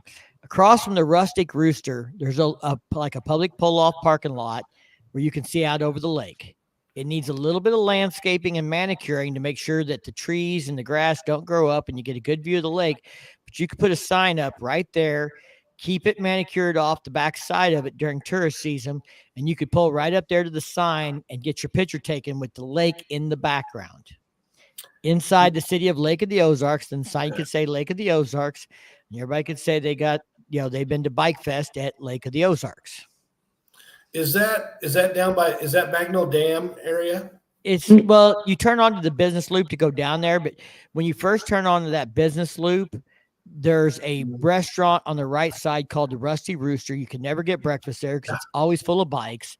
And across the street is this lookout over the lake. And it's just before you get to Encore. If you were coming, where the police station, is that where the police station is? It's in that vicinity. Okay.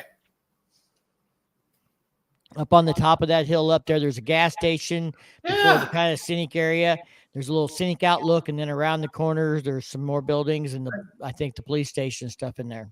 I've been to that gas station. I've been to the Rustic Rooster now that you mention it, and I never knew there was a scenic overlook. I'll have to check that out. So it's not really marketed, but there's a little gravel parking lot and a place like you can pull in there and a picnic table or something. But they need to manicure that and make that the photo op. Yeah. And isn't there a place also right there by Baxter's and stuff that would be a good place too?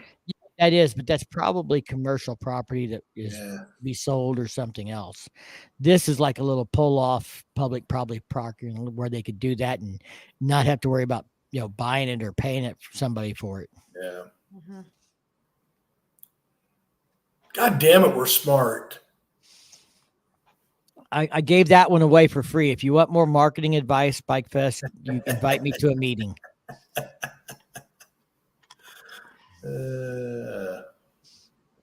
Hey, we got the face mullet in the house.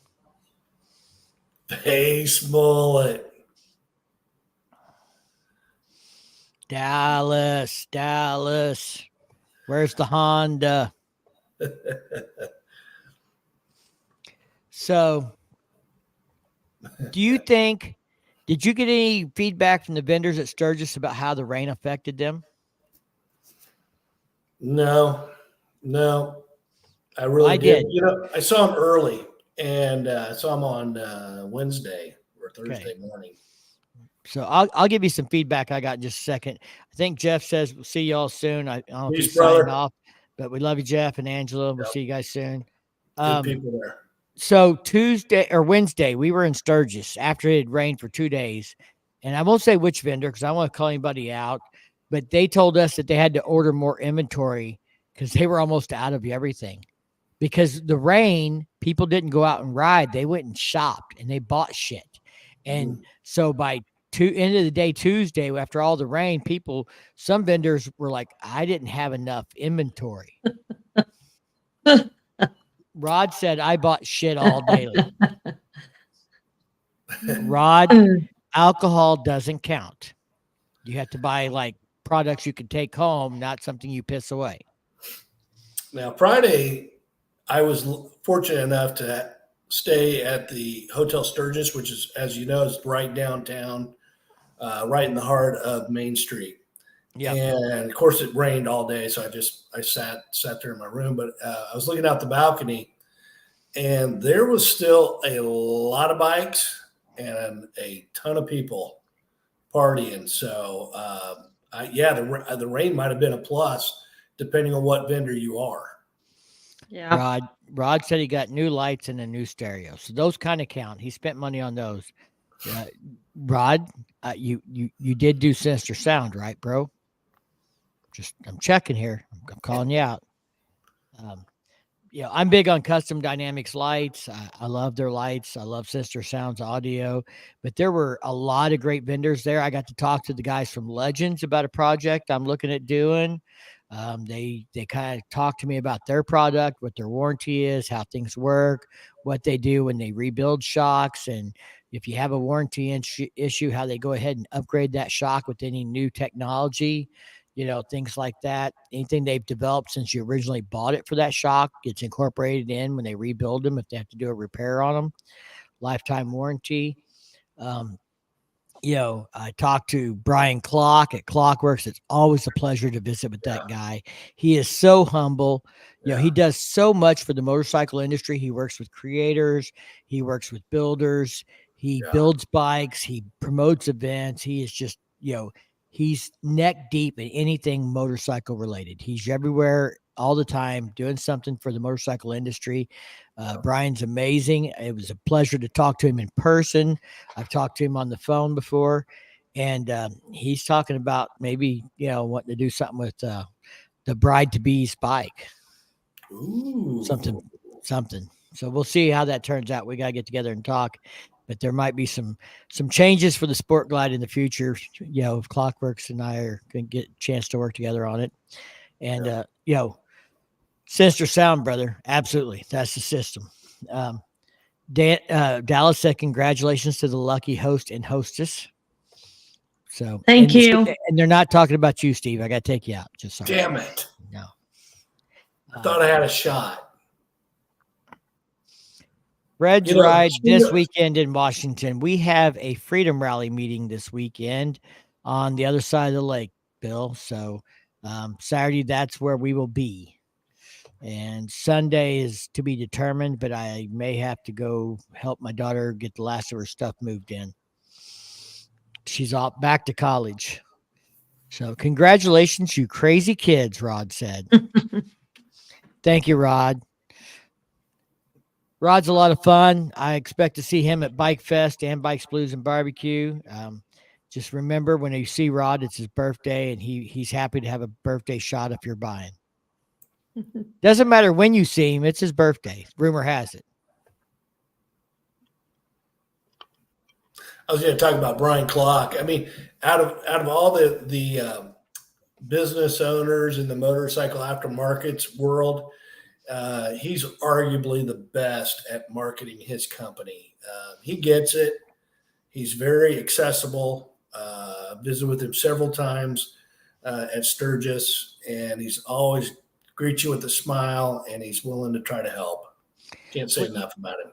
Yeah, it was raining, pouring down rain. They're pulling bikes back inside the tent out of the rain to put windshields on them.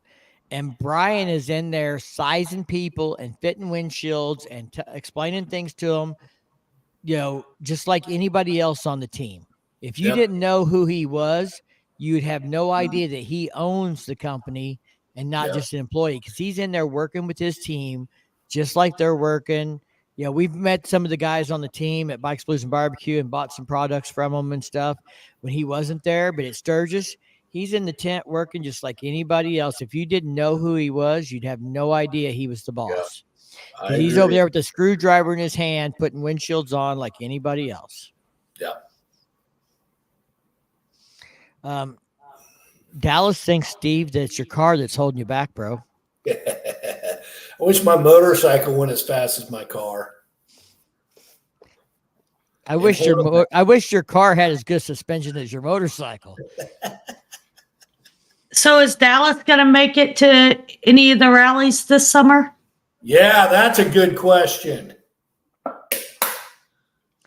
Okay, Dallas, you're on the spot. Come on, bro. You got to bring it. We want to see that Honda. Bikes, Blues, and Barbecue, something. You didn't come to Spring Fling, and you weren't at Sturgis. And at Bikes, Blues, and Barbecue, we're getting married. I'm going to have to start calling him an enthusiast. We have not seen Dallas west of the Mississippi yet. Nope. Except, at Cycle Showcase. Just barely. By a couple miles.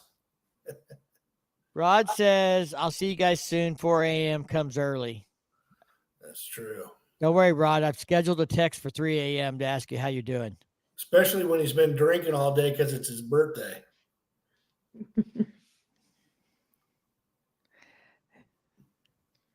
So, 87 Ricer, and they're talking about the Fred ride. 87 Ricer will be there, and so they said it was cool. They'll see him there.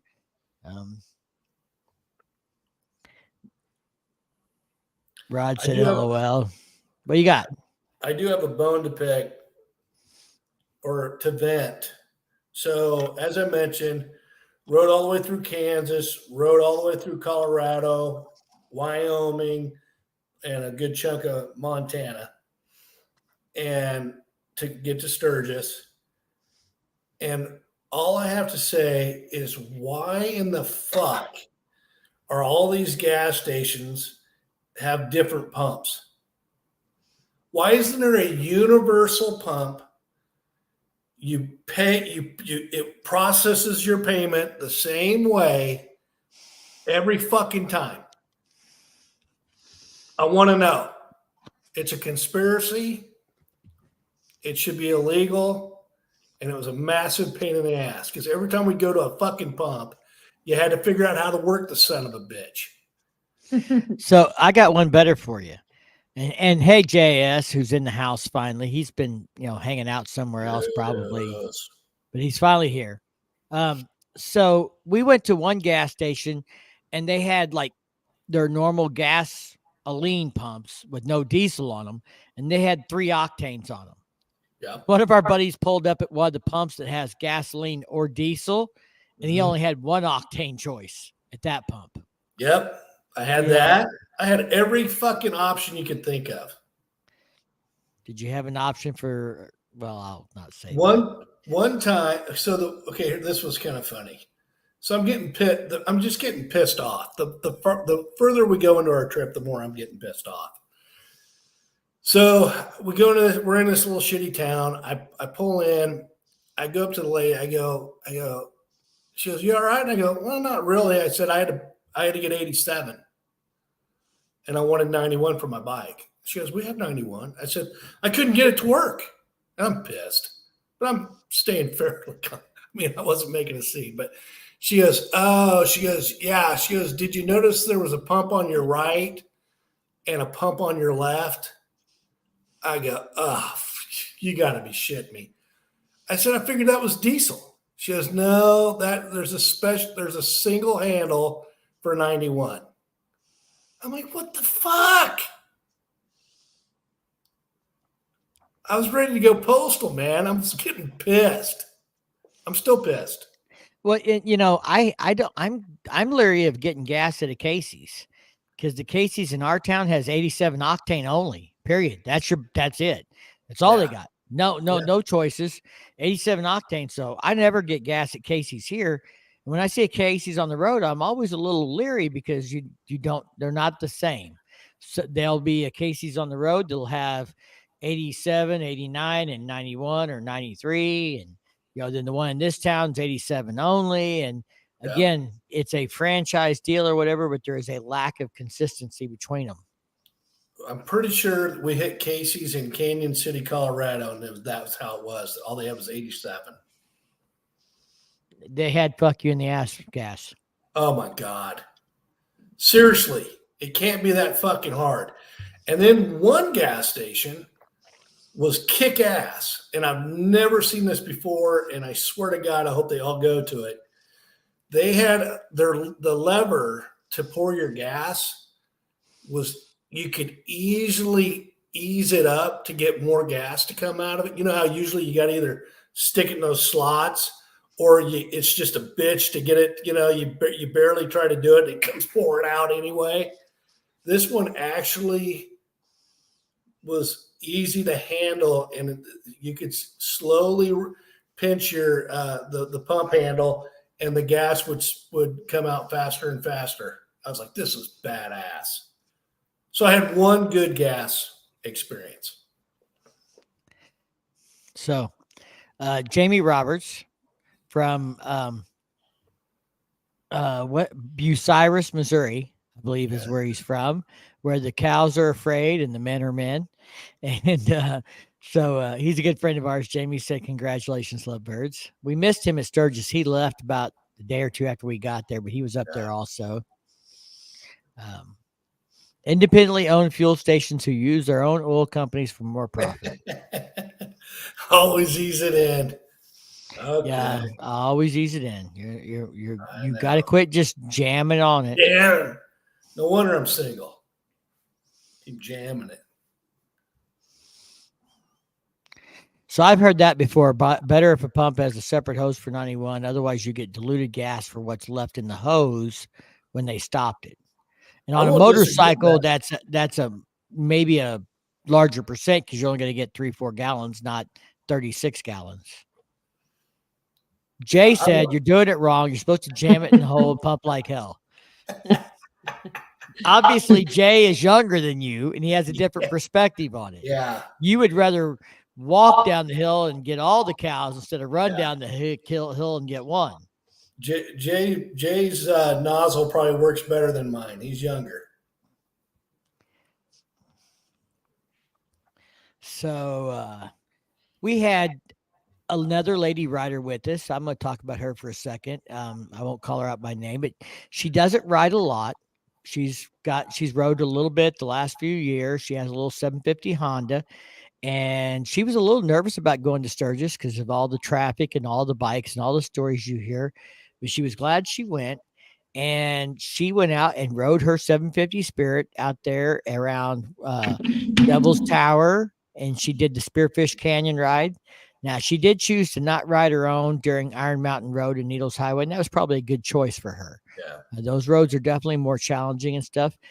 But for anybody that's listening that might feel intimidated about going out there and riding, there is plenty of good riding out there you can do. Even if you're not an expert, you just need to be conscientious of which roads you're going to do and pay attention to traffic and all that stuff. Even if you don't have a lot of experience, you can go out there and see some epic scenery and have some great rides and have a great time. Man or woman. I agree. I mean, Iron Mountain Road and Needles are two advanced roads. But other than that, you know, a rider, a novice rider that's got some confidence, has put enough miles down, should be fine out there. Van Auker Road is not, I mean, it can be challenging if you want it to be, but it doesn't have to be. Spearfish Canyon Right. doesn't have to be challenging. They don't have 10-mile-an-hour hairpins. Right. Which roads do you feel, Firecracker, were the most challenging for you? And I want to give her a little shout out here because, you know, I already know the answer to this, but she bought that bike, that Sport Glide, with 7,300 miles on it. Did you break 21,000 before we got home? Did you check? I think I'm right there. So 12,000. Yeah, no, I had to hit. I'm over 21,000 because when we were still in Sturgis, I was over 20,000, and it was It's 1,000 back. miles. So yeah. So she's over 21,000. So she has put 13,000+ miles on a bike in 18 months.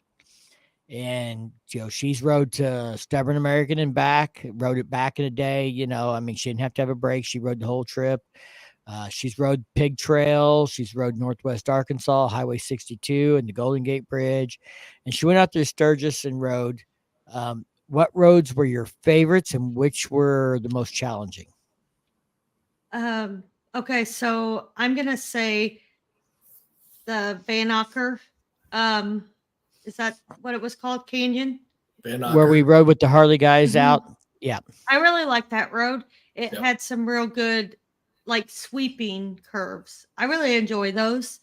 The most challenging was Iron Mountain and Needles. And I'm telling you, I was squeezing my bars, like freaking out. What was the first one we rode, Mike? First one we rode was Iron Mountain, and we came down into Iron Custom, Mountain, come back Needles. Iron Mountain, after I got through that, I about started crying because I was freaking out. But it was kind of like I was relieved I was through it, but I was also, I did it, you know, one of those. And then, you know, we rode through Custard and then went to Needles, and I was pretty nervous on it. And I think once I did Iron Mountain, made me feel more comfortable about Needle. The only thing with Needles is it's a narrow road and you have bikes flying past you. At one point, Mike and our friend one of the girls rode with Mike on that ride. And we come up to a curb and this red truck's coming around the curve, and they're starting to go over the line at Mike, but then they were really going over the line towards me, and I'm riding towards that side. And Mike and my friend yelled at the truck, and as I moved over some, they, you know, got over. So that kind of made me really nervous. And the bad part is, you know, you make one wrong move and you could be going off an embankment, and that truck being over there, if I would have overcorrected, you know, just to get out of the way, you know, that could have been bad for me. But you have all these bikes and stuff just flying past you, you know, as you're trying to take it simple. And I feel like some of the bikes were going a little faster than they should have been going, especially around the curves.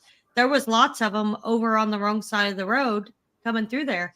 Well, that's not, they should be worried about others as much as themselves. Yeah, you know, Bob and Tam was at Sturgis, and we missed them entirely. I think they might even been camped at Buffalo Chip, but we never did run into them. But we only got out to Buffalo Chip twice. But hello, Bob and Tam. They said Iron Mountain is the best. I just watched a video with Bob and Tam's a couple weeks ago when they first got out to Sturgis.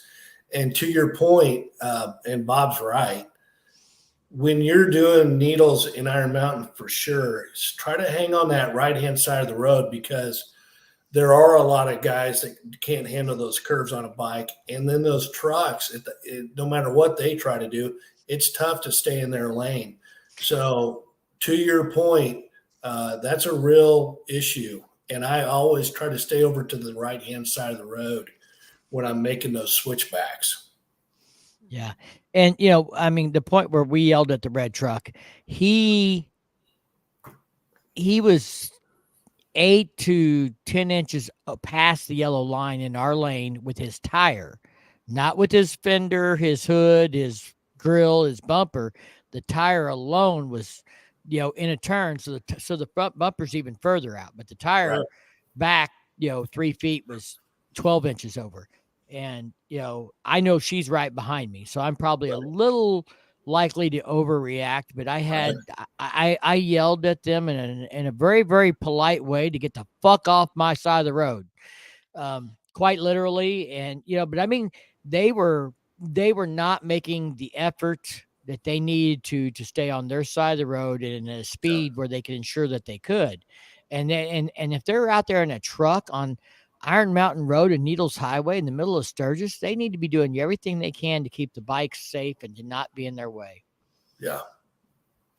Well, No, I would love it. I mean, I feel like during something like that, they shouldn't be letting all those big people pulling their RVs and they're pulling their, whatever. It's not like a little tour bus trying to get through Needles Highway. I'm not even sure they could get through the rock formation. It was so big. Be tight. I've seen some tight ones go through campers and shit that just barely make it through there. All right, Sparky. Well, thanks for coming and hanging out with us. Bob and Tam, we're glad you guys are here tonight and joined us for a little bit and stuff. The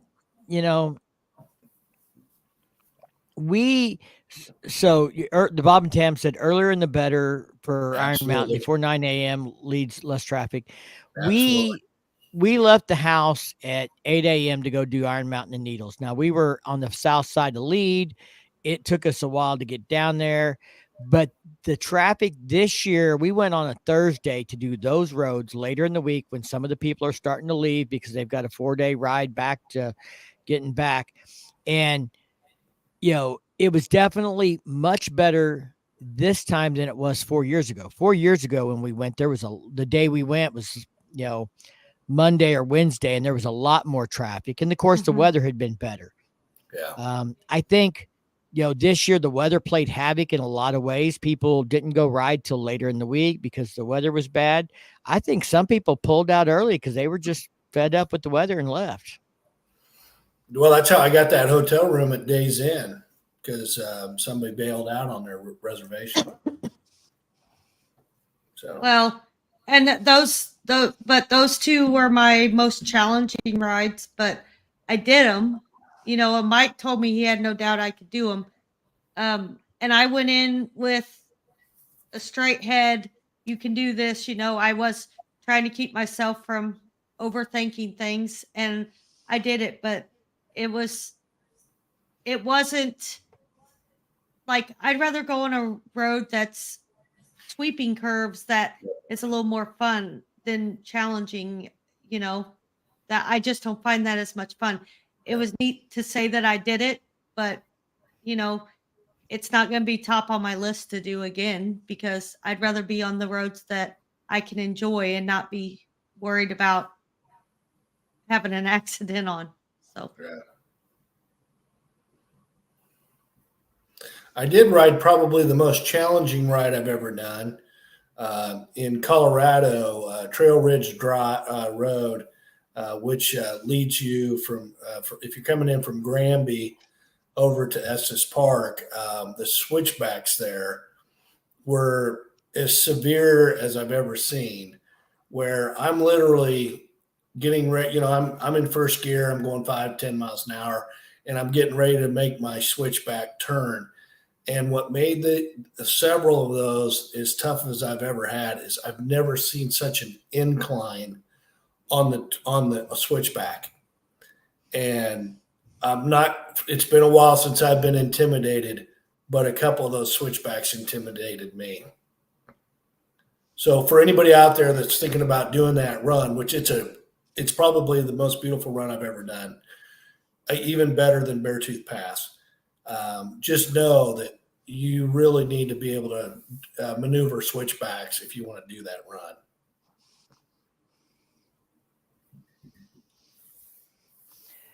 Well, and Windroad said that on Saturday there was a lot more four-wheel vehicles on Iron Mountain and Needles. She camps down in Custer, so she'd probably know. Witchcraft, good night. We'll see you guys soon. It's good to be home. Hopefully we'll catch up real soon. Um, there were a lot of inclines plus turn section switchbacks, very technical. Van Auker Canyon here, Bob and Tan said from Nemo to Sturgis, the last 5 to 8 miles is great. That's what you said was one of your favorites.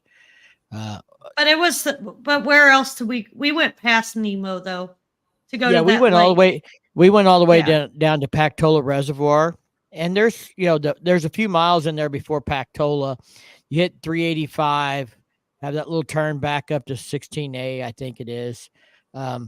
I don't have all the roads memorized there, but you take Van Auker out, you'll come make a right, stop at Rim Rock and get you a Bloody Mary in the morning. There's a little bar there called Rim Rock right there where you can get you a drink and a Bloody Mary and set while the rain passes by. Just happen to know for sure because we did it.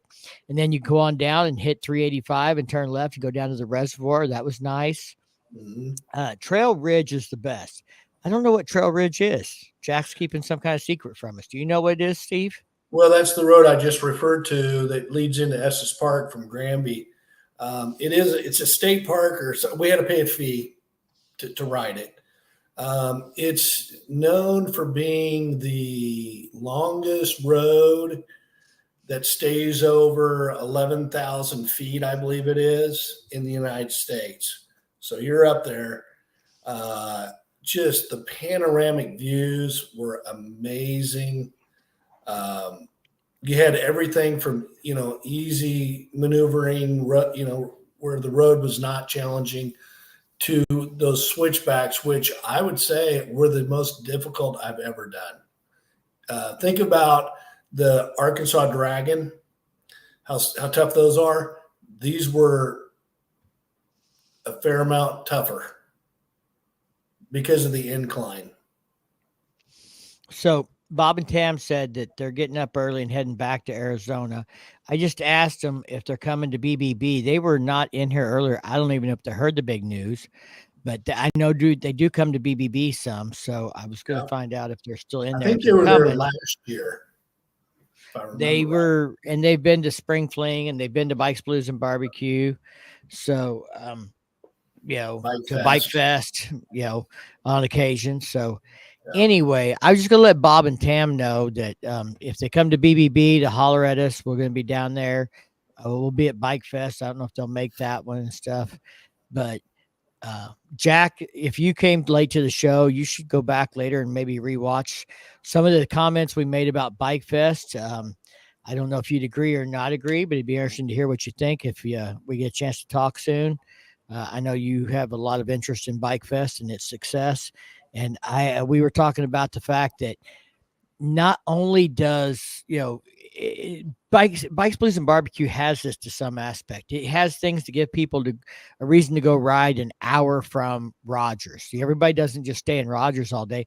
And what I said is some of the towns 30, 45 minutes out from the lake need to encourage people to come out there, take a ride out there, have an all-you-can-eat breakfast at the Crocker VFW or volunteer fire department or whatever, and give people a reason to ride out there, have breakfast, do a loop in the morning, come back, spend their time shopping with the vendors in the afternoon and partying in the evening or whatever else. But we need to find ways to get more people out of the lake proper area and out onto those roads and see all the things we have to offer in the riding around the lake as well. And I know we do some of that at the Ozarks rides rally and stuff, but I'd like to see more of that happen for Bikefest. I think that's how we grow Bikefest, is when people realize we have more to offer than just the vendors and the parties and that. So he said, I agree. We've been trying to get other towns involved, and I don't know how we do it, but if there's something I can do, I'm happy to do it, to help in some way, because I want to see this rally prosper. It's in my backyard and it's good for my state. And I think it's good for our culture and our industry and stuff. So, I don't know, but if there's something I can do, I'm happy to do so. But yeah, I think we need those like little Nemos and places where people go out and get breakfast that's 10, 20, 30 miles out, and they do a ride, and there's a little pop-up vendor there, a little pop-up bar or whatever else to give people things to do out there and getting them out and riding in the Ozarks so they see how much more we have to offer than just the strip and the parties. Not that that's not great, but there's room for more, and there's room for more growth if we involve those other communities.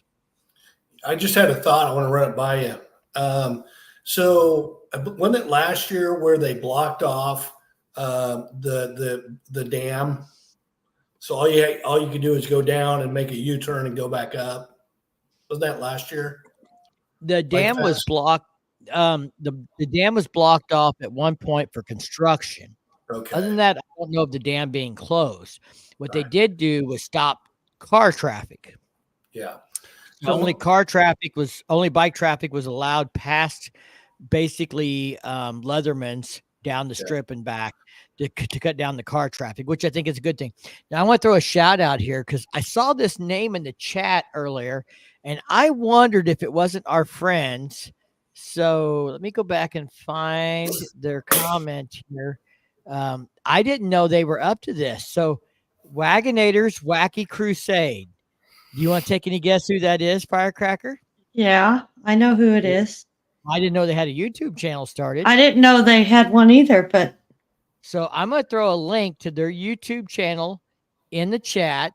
This is Patty and Jerry. We've known them for a few years. They met us actually at Lake of the Ozarks Harley Davidson at one of the events there, and they've come to our camp out and other events, and they go to Sturgis and BBB and stuff, and they've started a YouTube channel recently. Yeah. They only have 9 videos and 11 subscribers.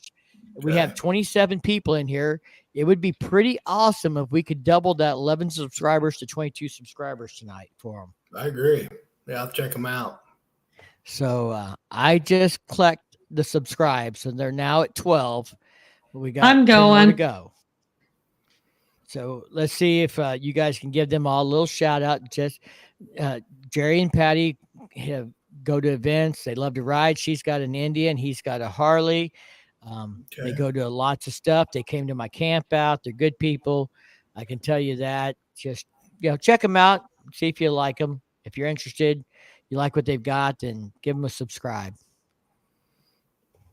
Oh, and so to add on to that, so I like the idea that the dam was blocked off, and then you talked about having bigger concerts there, set up a concert venue there, and then it just dawned on me, you know how Harley Davidson and I think some of the towns, Rogers, Bentonville, they have a designated area where they allow you to bring drinks out onto the street.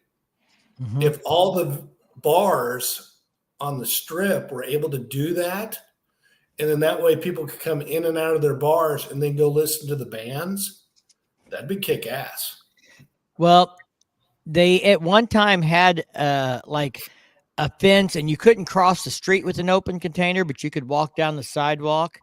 It's got to do with permitting. It's got to do with a lot of things. I think they need to get that figured out and make that more accessible, where you can walk down one side of the street and not have to, ditch your drink just to go to the next bar. But that would be great. Jay said, "Give me a second. I'm in the shower." So I'm a little concerned that Jay's taking a shower while watching YouTube and looking at my wife, but I know he's married and Shannon's a good gal, so I'm going to trust he's behaving. Yes, let's pray. As long as he's not recording another video in the shower. He did that once. He has a video recorded pretty much in the shower. He started out just going to do his whole intro in there. And he's like, "Oh, fuck it. I'll just do the whole video while I take a shower."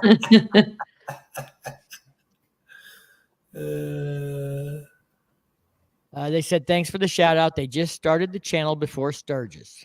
I knew they had to be new because I hadn't heard anything about it. And they looks like it's mostly like shorts or something for now, which is fine. And they got a few things, but give them a follow. We'll see what they got. And I'm sure they would appreciate just giving them a chance to entertain you a little bit. Yeah. I did some shorts, as you know. They went from 11 to 19.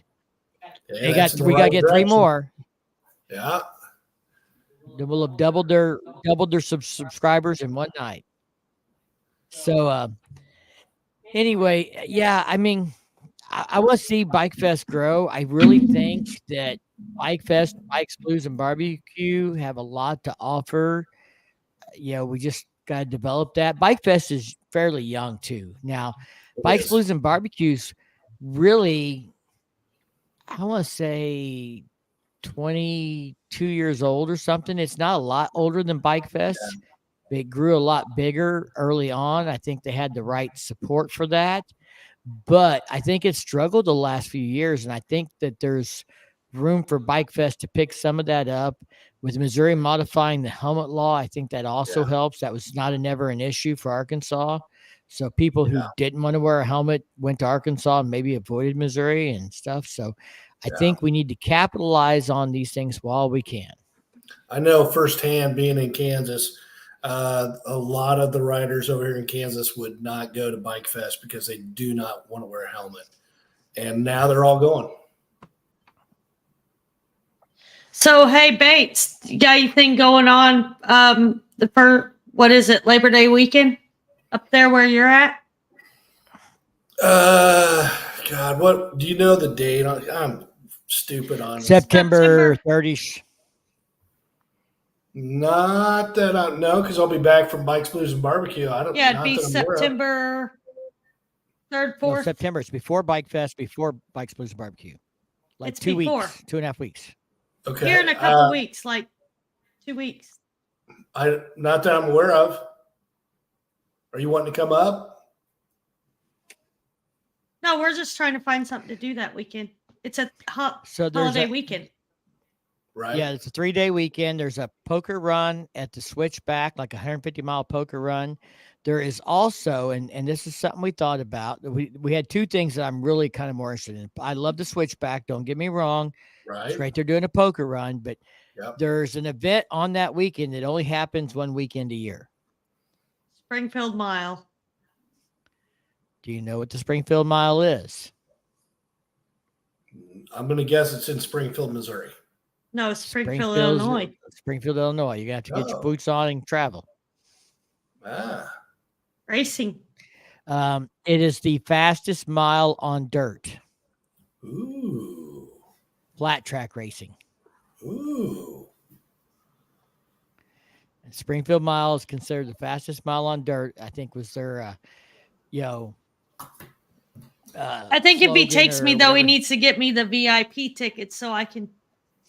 Last time I thought she was going to tear the railing down. I thought she was going to tear the railing down last year trying to, cheer for Harley Davidson. That Jared Memes dominates on Indian, but she was not rooting for him. She's like, anybody on the Harley, whip his ass. Hey, it was neat. I got an event for you. So on August 26th in Hutchinson, Kansas, there's an event called Gathering of Cool Shit. I love that name. Gathering of Cool Shit. How do you not want to go to that? All right. I would, but we got stuff going on. So what are you doing the weekend after Labor Day? I don't. I'm terrible. It'd be the weekend before Bikefest. So, nothing. Shovel Fest, but you have to bring your. Oh yeah. But it's a little drive. It's you'd have to go all the way over to Herman and cut down. Yeah. It's a one-day event. It's a charity event. The money usually goes to help a child in need or like Camp Hope for children or things like that. But if you like shovel heads and you like old school bikes, this is the place to be. Yeah. They have a can shoot. They take an AR-15 that's set up to shoot like soda cans. And they have a can shoot and you try and shoot them into a barrel out in the field. They have biker games. They have a band. They have great food, and it's a really cool event. That's Highway 50. That's a kick-ass road. So you might have me on that one. Well, I tell you what, if it's on a Saturday, if you ride down here, you can crash with us Saturday night and then ride back Sunday. Hey. We're only about an hour from the event, so you could just come on down and hang out. Last year, Red Line 13K, Mike from the lake. He came down, Mike Bowman. He came to that event and then came down here and crashed and hung out with us and stuff. So He did. wasn't it that event where he met us and then he came down here because it was storming? Remember he met us somewhere at one event and then he ended up coming down here and staying at my house after we went to Johnny's bar when it was storming that night. Oh, maybe that was. I don't remember. Well, I know you've talked about that event and you're high on it. So, well, have you seen Ray and Bill and Ray's shovel heads? No.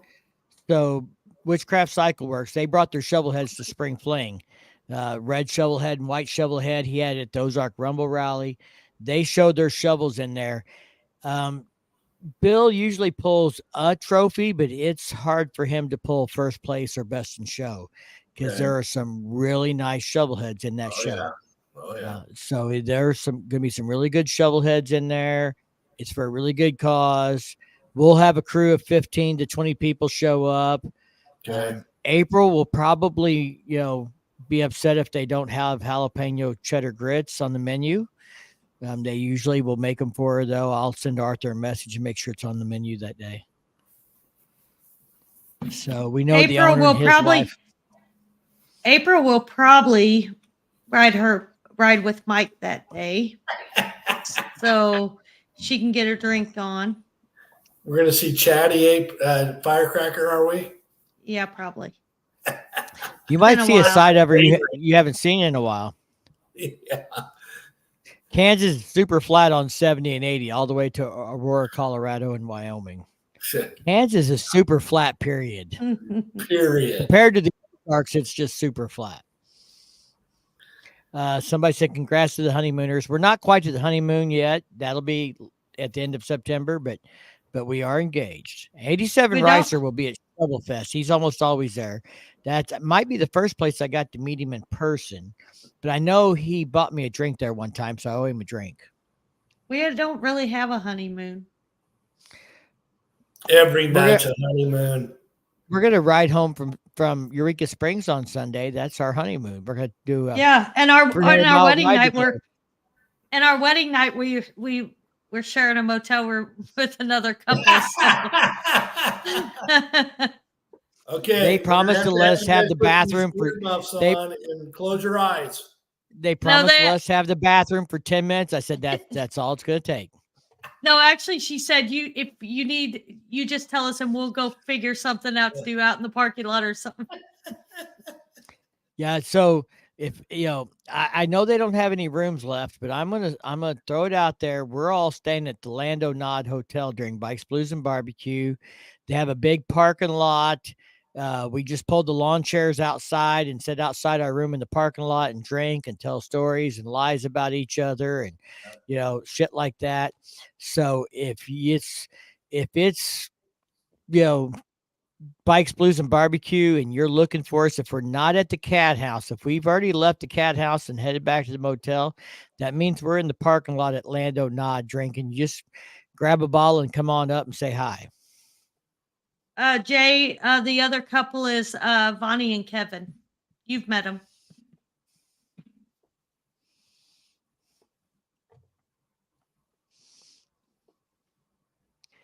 Stony Hill, Missouri, Purdy's Bar and Grill. That is where Shovel Fest will take place. And thank you, Riding on 3TN. Appreciate everybody's well wishes on Instagram and Facebook about us getting engaged. Again, just as long as I can keep swapping out her prescription meds, we'll be good.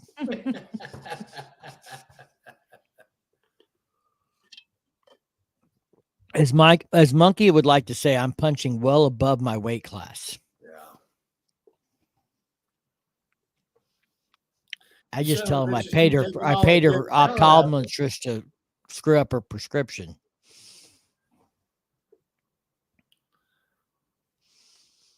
That's obviously the reason I'm single. You son of bitches keep taking all the good talent. Bro, if you're not snatching it up, I don't know what to tell you. I could use some snatching.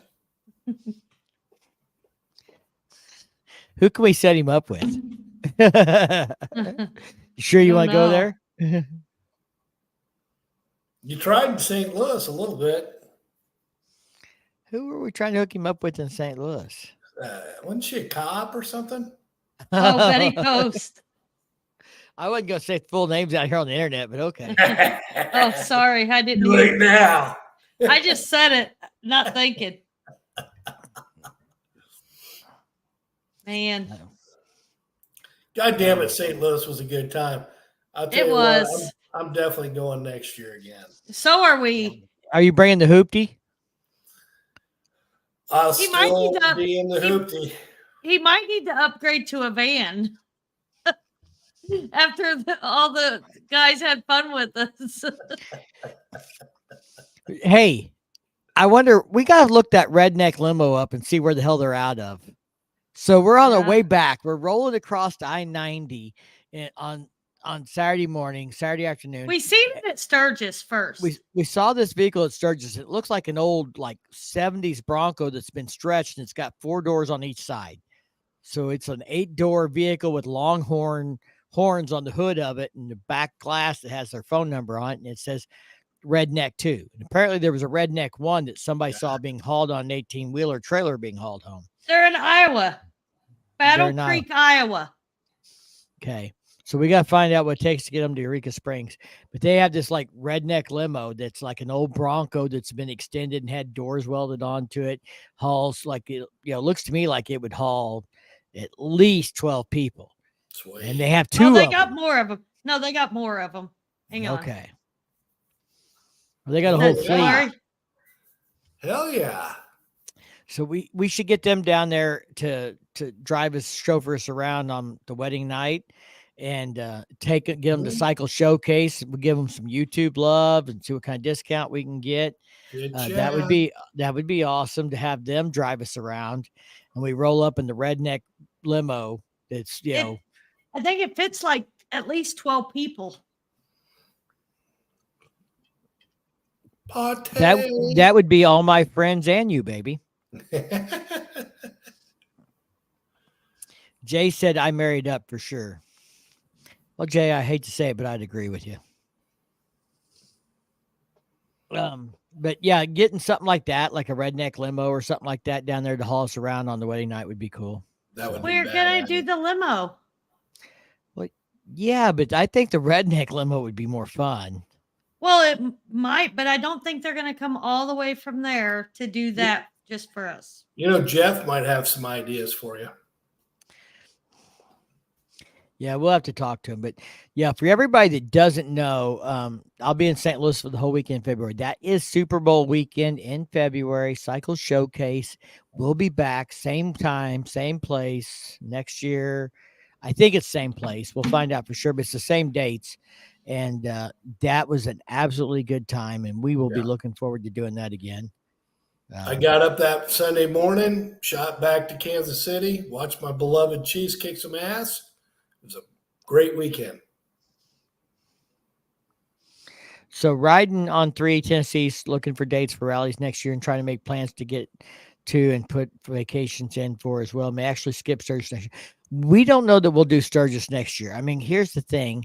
We love it, but I've only got 3 weeks of vacation time. Yeah. We want to do the Smoky Mountains next year for us, just because we want to go ride it. So if we put in 5 days there, and then we got Daytona Bike Week, that's 10 days of vacation time. Are we going for the whole week? Well, I don't know. I mean, but if we're going to fly down there, I'm kind of thinking if we're going to fly all the way to Daytona and be there, that we probably should just plan on doing the whole week. I mean, you could fly in and just do 2 days, but then you're spending the same amount of travel to do 2 days instead of 5 days. It's whatever you say. I'm shorter on vacation than you because I started a new job, remember? I know. Well, I promise I'll not go to Sturgis or Daytona without you. You're not going anywhere without me because I'll just take off of work and you'll just have to cover the pay that I'm missing. See how that works, Steve? Yep. Sugar daddy in the house. Yeah. She loves your money. There ain't much of that to love. But I did order her something when we got back from Sturgis. We looked around to see if she found one she liked better, and she didn't. So I ordered her something from Arlen Ness. Ooh. But it's not. That's something you owe me. It is, but I did order it. When I bought the Dyna, there was an agreement to buy her an intake, exhaust, and a tune. I bought her the license for the dyno tune already out of the just pure love of my heart for her. But then on the Dyna trade deal, I didn't pay the last $1,000, and I agreed instead to get her exhaust, intake, and a tune, which will be around $1,000. So the intake has been ordered and will be here. I've got to work on the exhaust, and then we just got to go get the dyno guy to tune it. Yeah. So stage one on her 107, yeah. so that when I take off down the exit ramp, I don't have to worry about her falling back just a little bit. Yeah. I usually keep up pretty good on the exit. She keeps up really good on the highway. Accelerating off the stop, like from a stop sign or 10 mile an hour, 15 mile an hour. I'm a little heavy handed, and she gets a little bigger gap in those spots, and then she catches up. Well, I'm thinking with the stage one, she might be right up my ass. There's a good chance. So, see, once the ring goes on, your money and is her money, and her money is still her money. No, we've not combined checking accounts, and we've not even discussed doing that. In fact, we actually already discussed. We're keeping our money separate. Right. She doesn't want any part of my bills. I pay my half of the rent or whatever, and any rides events this coming weekend down around Lake of the Ozarks, Roy Boy asked. There is an event. You can look it up on Facebook called Fred's Ride this weekend. I think it's in Washington, though, not Lake of the Ozarks. So it's probably a good hour away, but it's a pretty big event. They've been advertising a lot of stuff that they're getting donations for. It's a big deal. Fred's Ride. I know If I was going to do a ride this weekend, that would be probably what I'd be looking at. I'm pretty sure if he goes to Lake of the Ozarks website, they do a pretty good job of showing what's happening each weekend. And they pretty much have something going on each weekend. There's our buddy Dave. Hey, Dave, we're home. Dave's a good friend. Behind Rudy's Fairing says, then you're not a sugar daddy. That's a Splenda daddy. So that's it. Behind Rudy's Fairing was actually one of the guys who won something from one of my giveaways, the TPMS system and stuff. So he'd been following the channel. We talked a little bit when I gave him the TPMS system. He says it's been working great. So Behind Rudy's Fairing is another channel you can check out on YouTube. So we've talked about Harley Davidson. I rode the CVOs. We met with some of the guys from Harley Davidson. We had a great time at Sturgis, even though it rained. We had some beautiful riding. Has anybody got any questions or anything that we haven't answered or talked about? And Mac said, congratulations, a little bit late to the chat. And while we're waiting for that, did you meet any Hall of Famers? Because I did. In Deadwood, I stopped at, I wrote it down. Scott Jacobs art store there, the studio. Yep. Bought my first really expensive piece of art in there and got a chance to meet him and found out that he actually was being inducted this year into the Sturgis Hall of Fame, Motorcycle Hall of Fame. And Chris Callan from Cycle Source magazine was inducted into something, whether it was the Sturgis Hall of Fame or the Buffalo Chip Hall of Fame, something. Yeah, Sturgis Motorcycle Hall of Fame. Now, did you get a chance to see him? Because I did not. I was looking for him. I didn't see Chris or Heather Callan. I know they were out there. They had some troubles on their way home. Big shout out to the company that stepped up and reached out and helped them with an axle for their trailer and stuff. They posted some stuff about that, and kind of screw you to the guy that told me he was too busy to help him get it installed. Mm. But whatever. But anyway, I didn't run into Chris and Heather, but we know they were out there. I mean, Adam was staying at the Buffalo Chip, and I didn't see him there, but I did happen to catch him out on the road. We ran into Professional Monkey. I ran into a guy at the Badlands who was looking at the fairing on my bike. And I said something about, if you want to see more of this, I have a YouTube channel where the bike's on there sometimes. He's like, I think we all have YouTube channels. Of course, I had my helmet on and everything. I was already sitting on the bike when he came up. And I said, oh, you do YouTube too? Yeah. And he showed me his thing. And I said, well, I've got a sticker here too. And I was like, he goes, I watch you, So they wanted to know if I wanted to be on their podcast at some point in the future. So we might do something out of the Aussie podcast genre here soon. And then let's see, I had when I was having lunch with some of the guys on the Harley Davidson CVO ride, I had somebody come up and say hi. We parked one night by the convention center, and a guy from Ontario said hi that watches the channel. That was nice to meet him. I mean, if you catch me out, don't feel like you're imposing by saying hi. It's nice to know that people appreciate the content we make. And that's usually what we get. It's a positive comment. Oh, I love your channel. I love your videos. Or thank you. This video helped me with this or that and stuff. And that means a lot to us because we put a lot of effort into this. To know that people appreciate it really makes us feel like it's worth the evenings that we sacrifice doing stuff like this. And we ran into a guy on the way out we were what town were we at? Wall. We pulled off at Wall to get gas, and the guy come up to the gas pump and said, hey, I know you. Congratulations. He'd already watched the video from that week and knew we were getting married. Yeah. So I ran into Adam Sandoval in Deadwood at the square there, and then Jess from Her Two Wheels was also there and had a really nice visit with her as well. So that was kind of nice to run into both of them. I ran into Riding for Food at Law Tiger staying downtown and said hi to her real quick. I don't know if she knew who I was, but I knew who she was. Yeah, I like her. I like her channel. And then Jess, I think, was there, but we didn't talk to Jess. She was busy and we were busy and stuff, but she was kind of in that area. Like I said, we ran into Adam. We ran into the Badgers. We ran into Monkey. So a few celebrities. Yeah.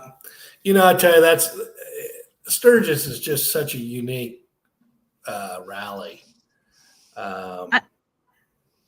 I did get Mike when we went to the Sublime concert. They had a Harley thing set up there in Deadwood outside, and they had the Willie G book and the authors. It was a book by his granddaughter or by his son and daughter.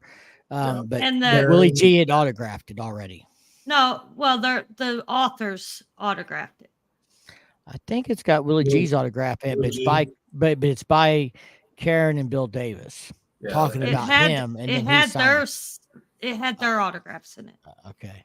And those are Willie G's kids. You're right. So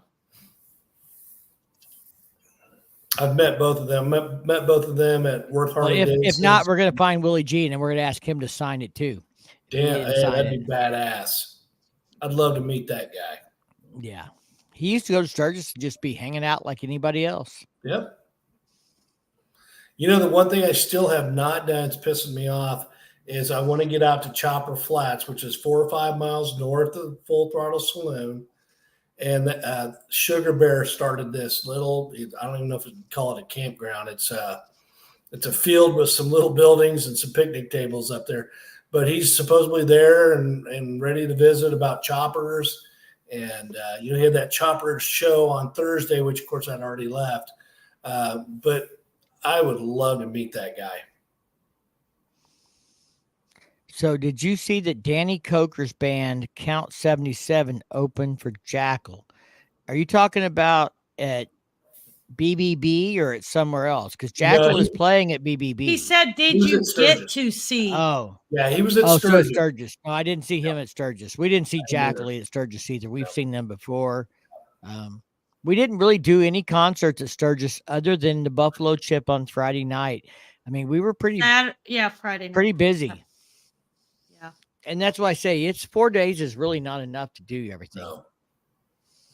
Well, and not to be mean, the cost for some of those is ridiculous. I'm not trying to be mean.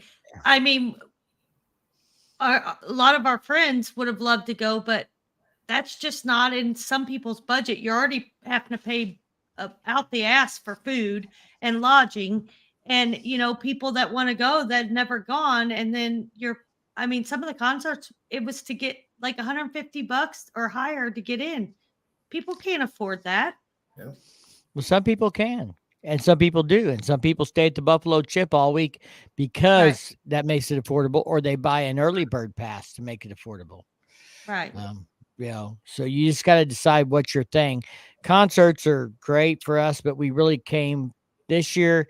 We knew again that we were going to do a lot of riding because we brought people that had not been there before that would want to do riding.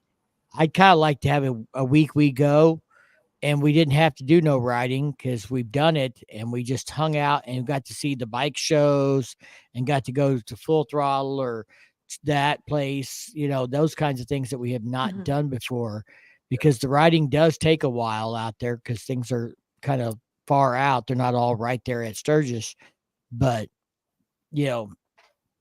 I'd like to do more of that stuff. That's the side of Sturgis we haven't got to experience a whole lot of.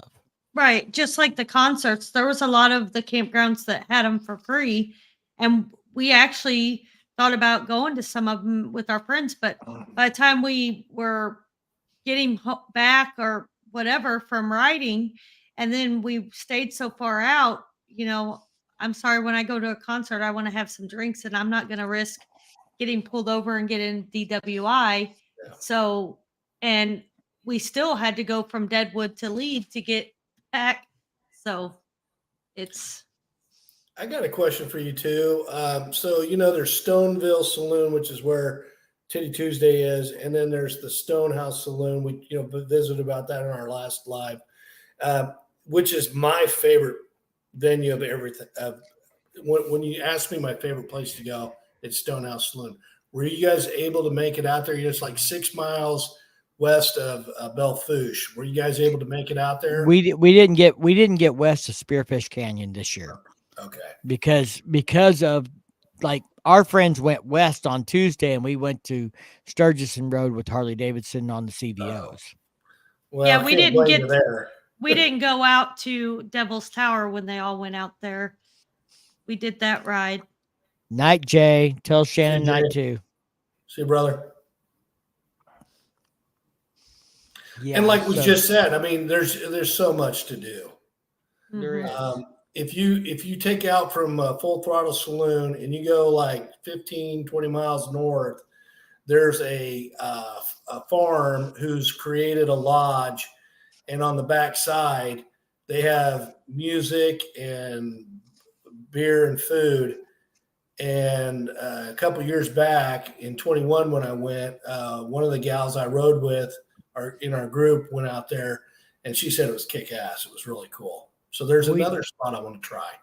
Right. Yeah. And that's the thing. That's what Bikefest needs to find a way to bring to the table. All these destinations outside just the strip where all the cops and all that is. Something that gives people a ride to go to and enjoy and then a ride back. Go ahead. A Stonehouse Saloon for Bikefest would be phenomenal. And I'm sure there's plenty of places, where you could find an old house out in the middle of a field. And for me, if we weren't so far out from Sturgis, we get back riding and we were somewhere closer, then we could have dropped my bike off and then I could have had a really good time because I could have jumped on with him. But with us, that would be going way out of our way to go take my bike. And, that we were like, it'd take us an hour almost. Yeah. So it was like, it was a 45-minute ride from Sturgis to the house. Yeah. Mm-hmm. Yeah. You were out there a little ways. Beautiful area. And I'm sure you loved it. Did you guys Yeah. take the bus out of Deadwood like we visited about? No, I just didn't drink. I mean, because we were the situation and the timing. We would come in from Keystone, and be on our bikes, and then come through Sturgis and want to just stop for a couple hours. It really didn't. Being that far out of lead, it was not convenient to go drop the bikes off, go get on the shuttle and ride back. And this comment kind of goes along that if I do go back to Sturgis next year, I might give FTS or Glencoe a shot instead of the chip. What was the one that Spencer stayed at? Still Horse Pony. And it's actually across from Glencoe, and now we kind of liked it. I kind of liked it because it wasn't as big as the Buffalo Chip and all the crowd. And I think I would probably like it a little better because it is. I will say I did a reel at the Steel Pony. And that reel might have gotten 113,000 views in 48 hours. So it has some things to offer that bikers like. If you want to go check out my Facebook reels. Now, the Steel Pony, for those that don't know, that's where the old Full Throttle was. Oh, it is? And that's where the monkeys stayed. Yeah. I just kind of like the atmosphere, and it was close enough to the chip to, I wouldn't mind. You could ride a bus to the chip. You could walk across the street to Glencoe. You could ride a bus downtown to Iron Horse and back, and you're not going to be on a bus forever. Yeah. Right. And I would consider tent camping there unless it's going to rain, but hopefully by then next time we go, we have our own, at least trailer or something. That campground also has the storage, the sheds that they turn into a lodge. Cabin. Yeah. And Steel Pony does. Yeah. And I know people that have had 2 years ago that stayed there, and they liked it. They were happy with their accommodations. We had a good time there. We had a good time all week. I mean, rain was what it is, but no matter what, we still had a good time. We just had to work around the rain and plan around the rain and not let it ruin anything. And we had rain gear, so if it rained, we just walked around to the vendors and with a raincoat on and looked at shit anyway. Yeah. It didn't stop us from spending money or not spending money. Yeah. And that's what I had one vendor tell me is that the rain actually drove people to the vendors because they didn't want to go out and ride in it. So they just walked around and spent money on stuff at the vendors' places. Yeah. Well, and I don't mind riding in the rain, but that one point it was raining so hard you couldn't see I couldn't see the road in front of me. Kind of freaked me out. And that's when Mike pulled off on that road, finally found a spot. And we just got off our bikes. Well, Mike was down at the other end because he decided to ride after he sunk in the mud. Baby. But I mean, two of our guys, one of them had a bike cover, and so they just got it out and stood under it. I was just standing in the rain with some of the others. The girls were sitting in the truck, the safety vehicle. But I felt better because we were not having to ride in that bad of rain. I mean, I'm not so sure it wasn't hailing and stuff, but it freaked me out.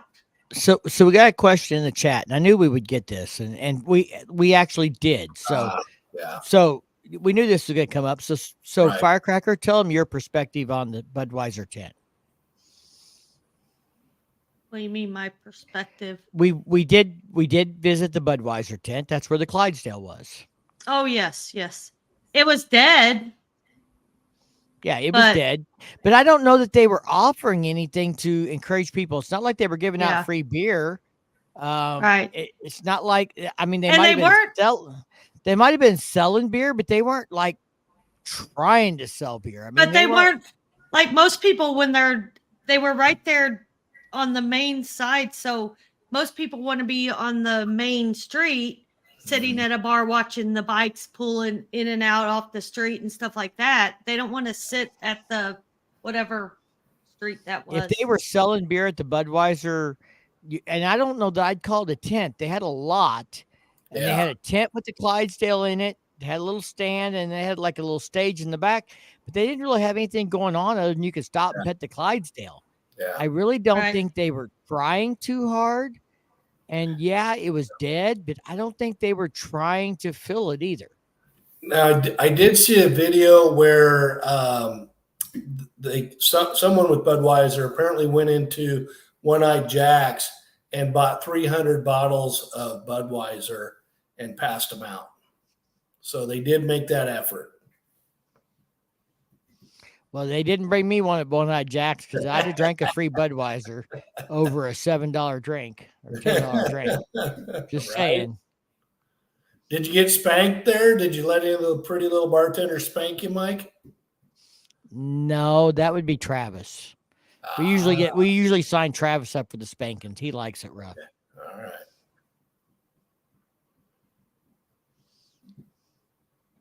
Yeah, the hill's what made him stop and think about riding through it, and that's what we ran into. The only time we really stopped was the hail. And hey, I'm gonna be honest with you. Like we went to One Eye Jack's. We had a couple drinks. I'm sorry, I'm paying that big of a price for a drink. Then you need to at least put a little bit of alcohol in it because it tasted like pure soda. There was no alcohol to it. So I quit buying it. Then I think I had a beer or something after that. And then we ended up leaving and going to another bar because I'm sorry, I'm not sitting there paying you double the price for a drink and you're not even putting any alcohol in it. What bar did we go to after that? what- Could you taste the alcohol at the other bar? We went to the Steel Iron Horse or what was it? Iron Something Horse like that. Saloon. Yeah, and you could taste the alcohol in it. And I'm not saying you have to over pour the alcohol, but at least give me what I am. Yeah. It was ridiculous. You're doubling the price on it for a rally. Well, I'm not going to sit there and spend my money there.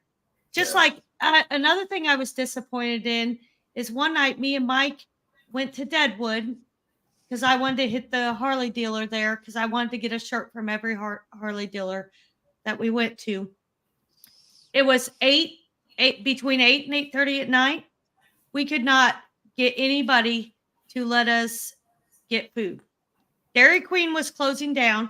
The steakhouses they were closing, or they already had so many names on the list they wouldn't even take another name for reservations. You're going on during a big rally and you're closing at 8:30 and you're not feeding people.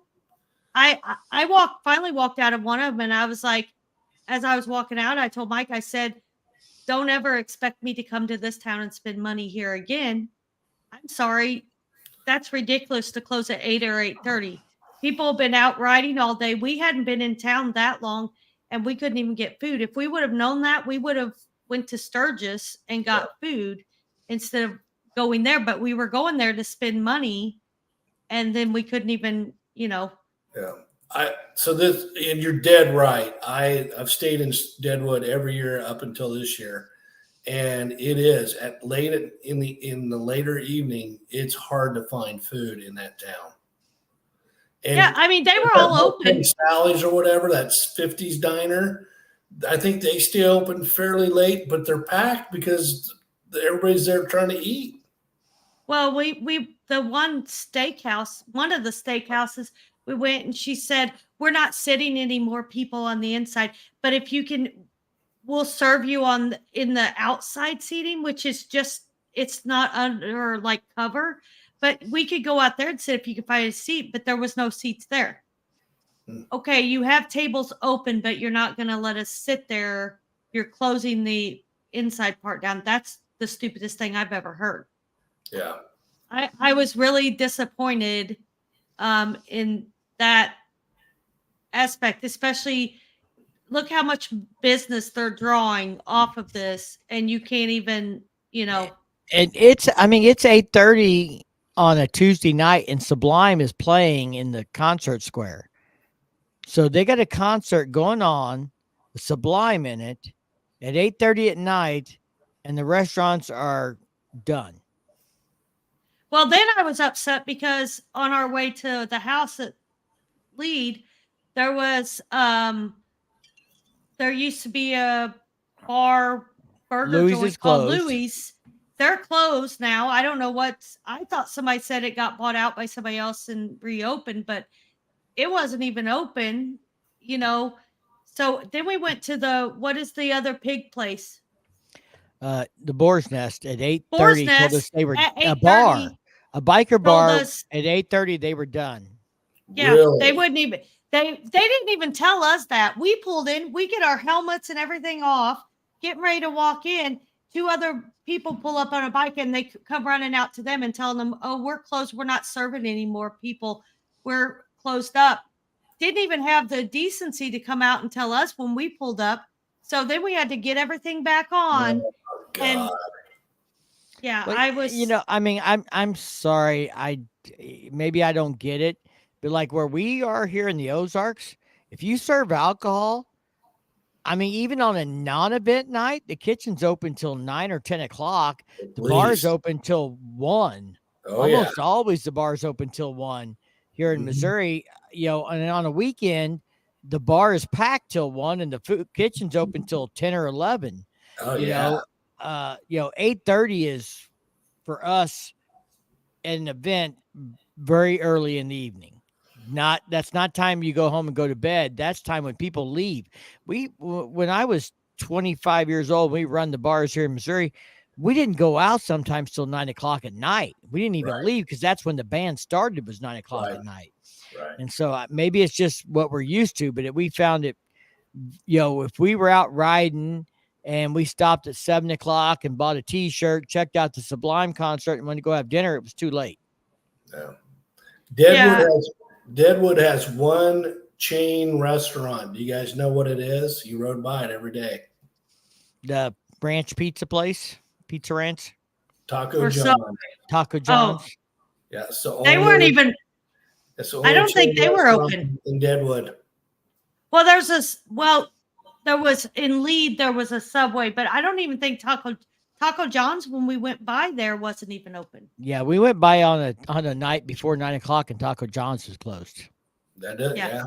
And it was more of, I mean, it does upset me, but next time if we go back, we know, go stay in Sturgis or go, don't go to Deadwood to expect to eat that late. But at that point, I was hungry. All I had was for lunch. I didn't eat breakfast that morning, and I got me a grilled chicken Caesar salad that day for lunch, and that's all I had. So I was starving, which is kind of my fault. But Yeah, it's funny you bring that up because I hadn't thought about it in a while. So I've learned that lesson. So I always have food at my hotel room for that. See, for me, like going to a rally, I would never dream I would have to have food at my hotel room, right? Because you can't get served after 8:30 at night. Right. I don't know if it's a difference in the part of the country, but here, I guarantee you in Kansas City, I can go to any restaurant at 8:30 at night and they're still taking tables. It's 9:52. I guarantee I can go down to my local sports bar and still get anything off their menu. Right. In 8:30, we can't, and it wasn't, somebody asked, was it a manpower issue? I don't think it was a manpower issue. I mean, we saw tables that were empty inside and they simply said, we're not seeing anybody else inside. If you can find a table outside, we'll come serve you out there.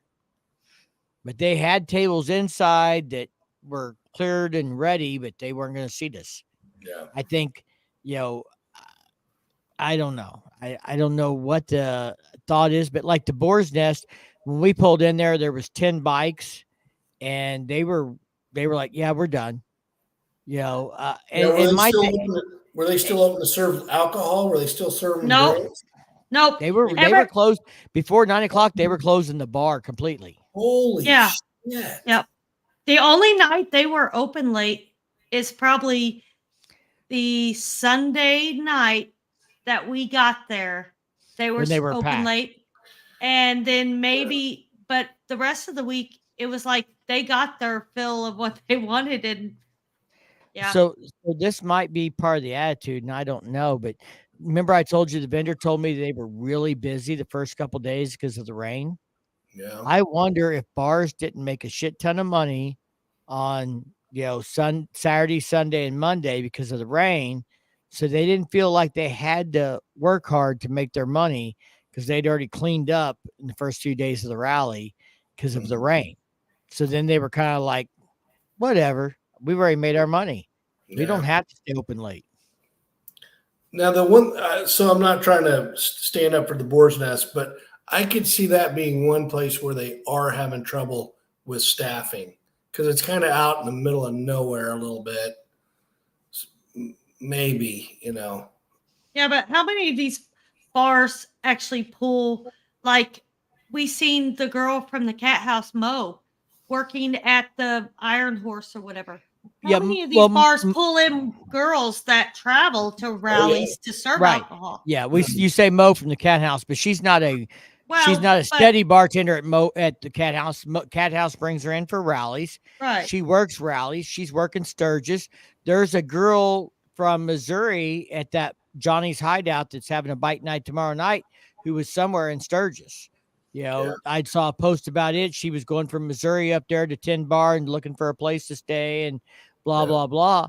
But, a lot of these bartenders and staff at these bars, like the Iron Horse or the Boar's Nest or, whatever, are pulling staff in from out of state, or they can if they want to.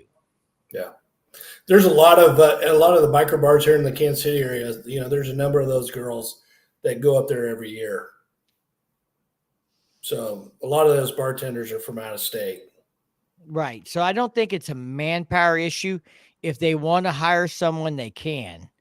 I think it's they make a decision whether they want to hire people from out of town and stay open late, or if they just want to do what they want to do and call it a night.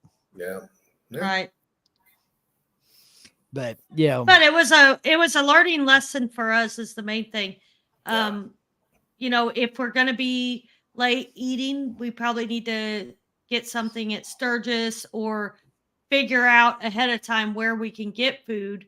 Luckily, when we got back to the house, one of the guys had cooked some hamburgers, and so we were able to eat, but yeah, it was eye-opening because I didn't expect that at all. Yeah. We did actually, when we first got there, we were going to eat at the number 10, the restaurant.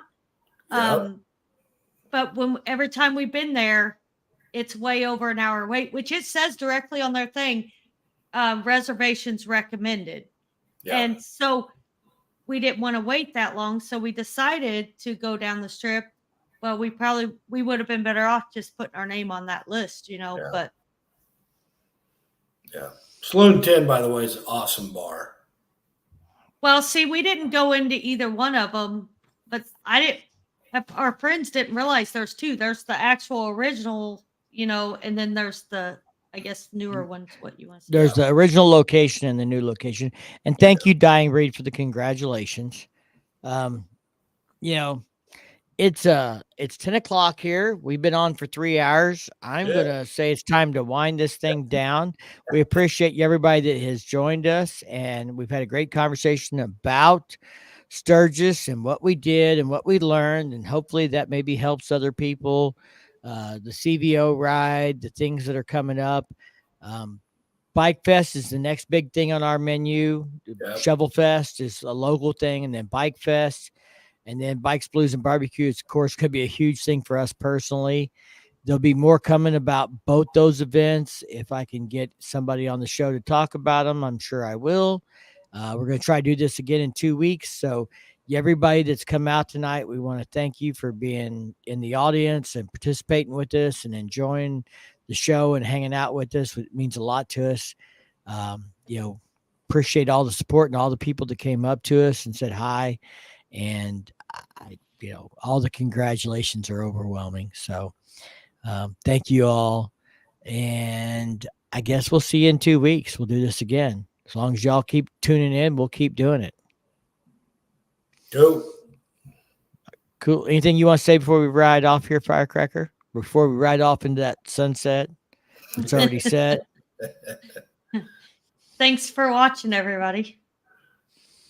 All right. We'll see y'all later. Y'all stay tuned. We'll see you in the next one. Peace.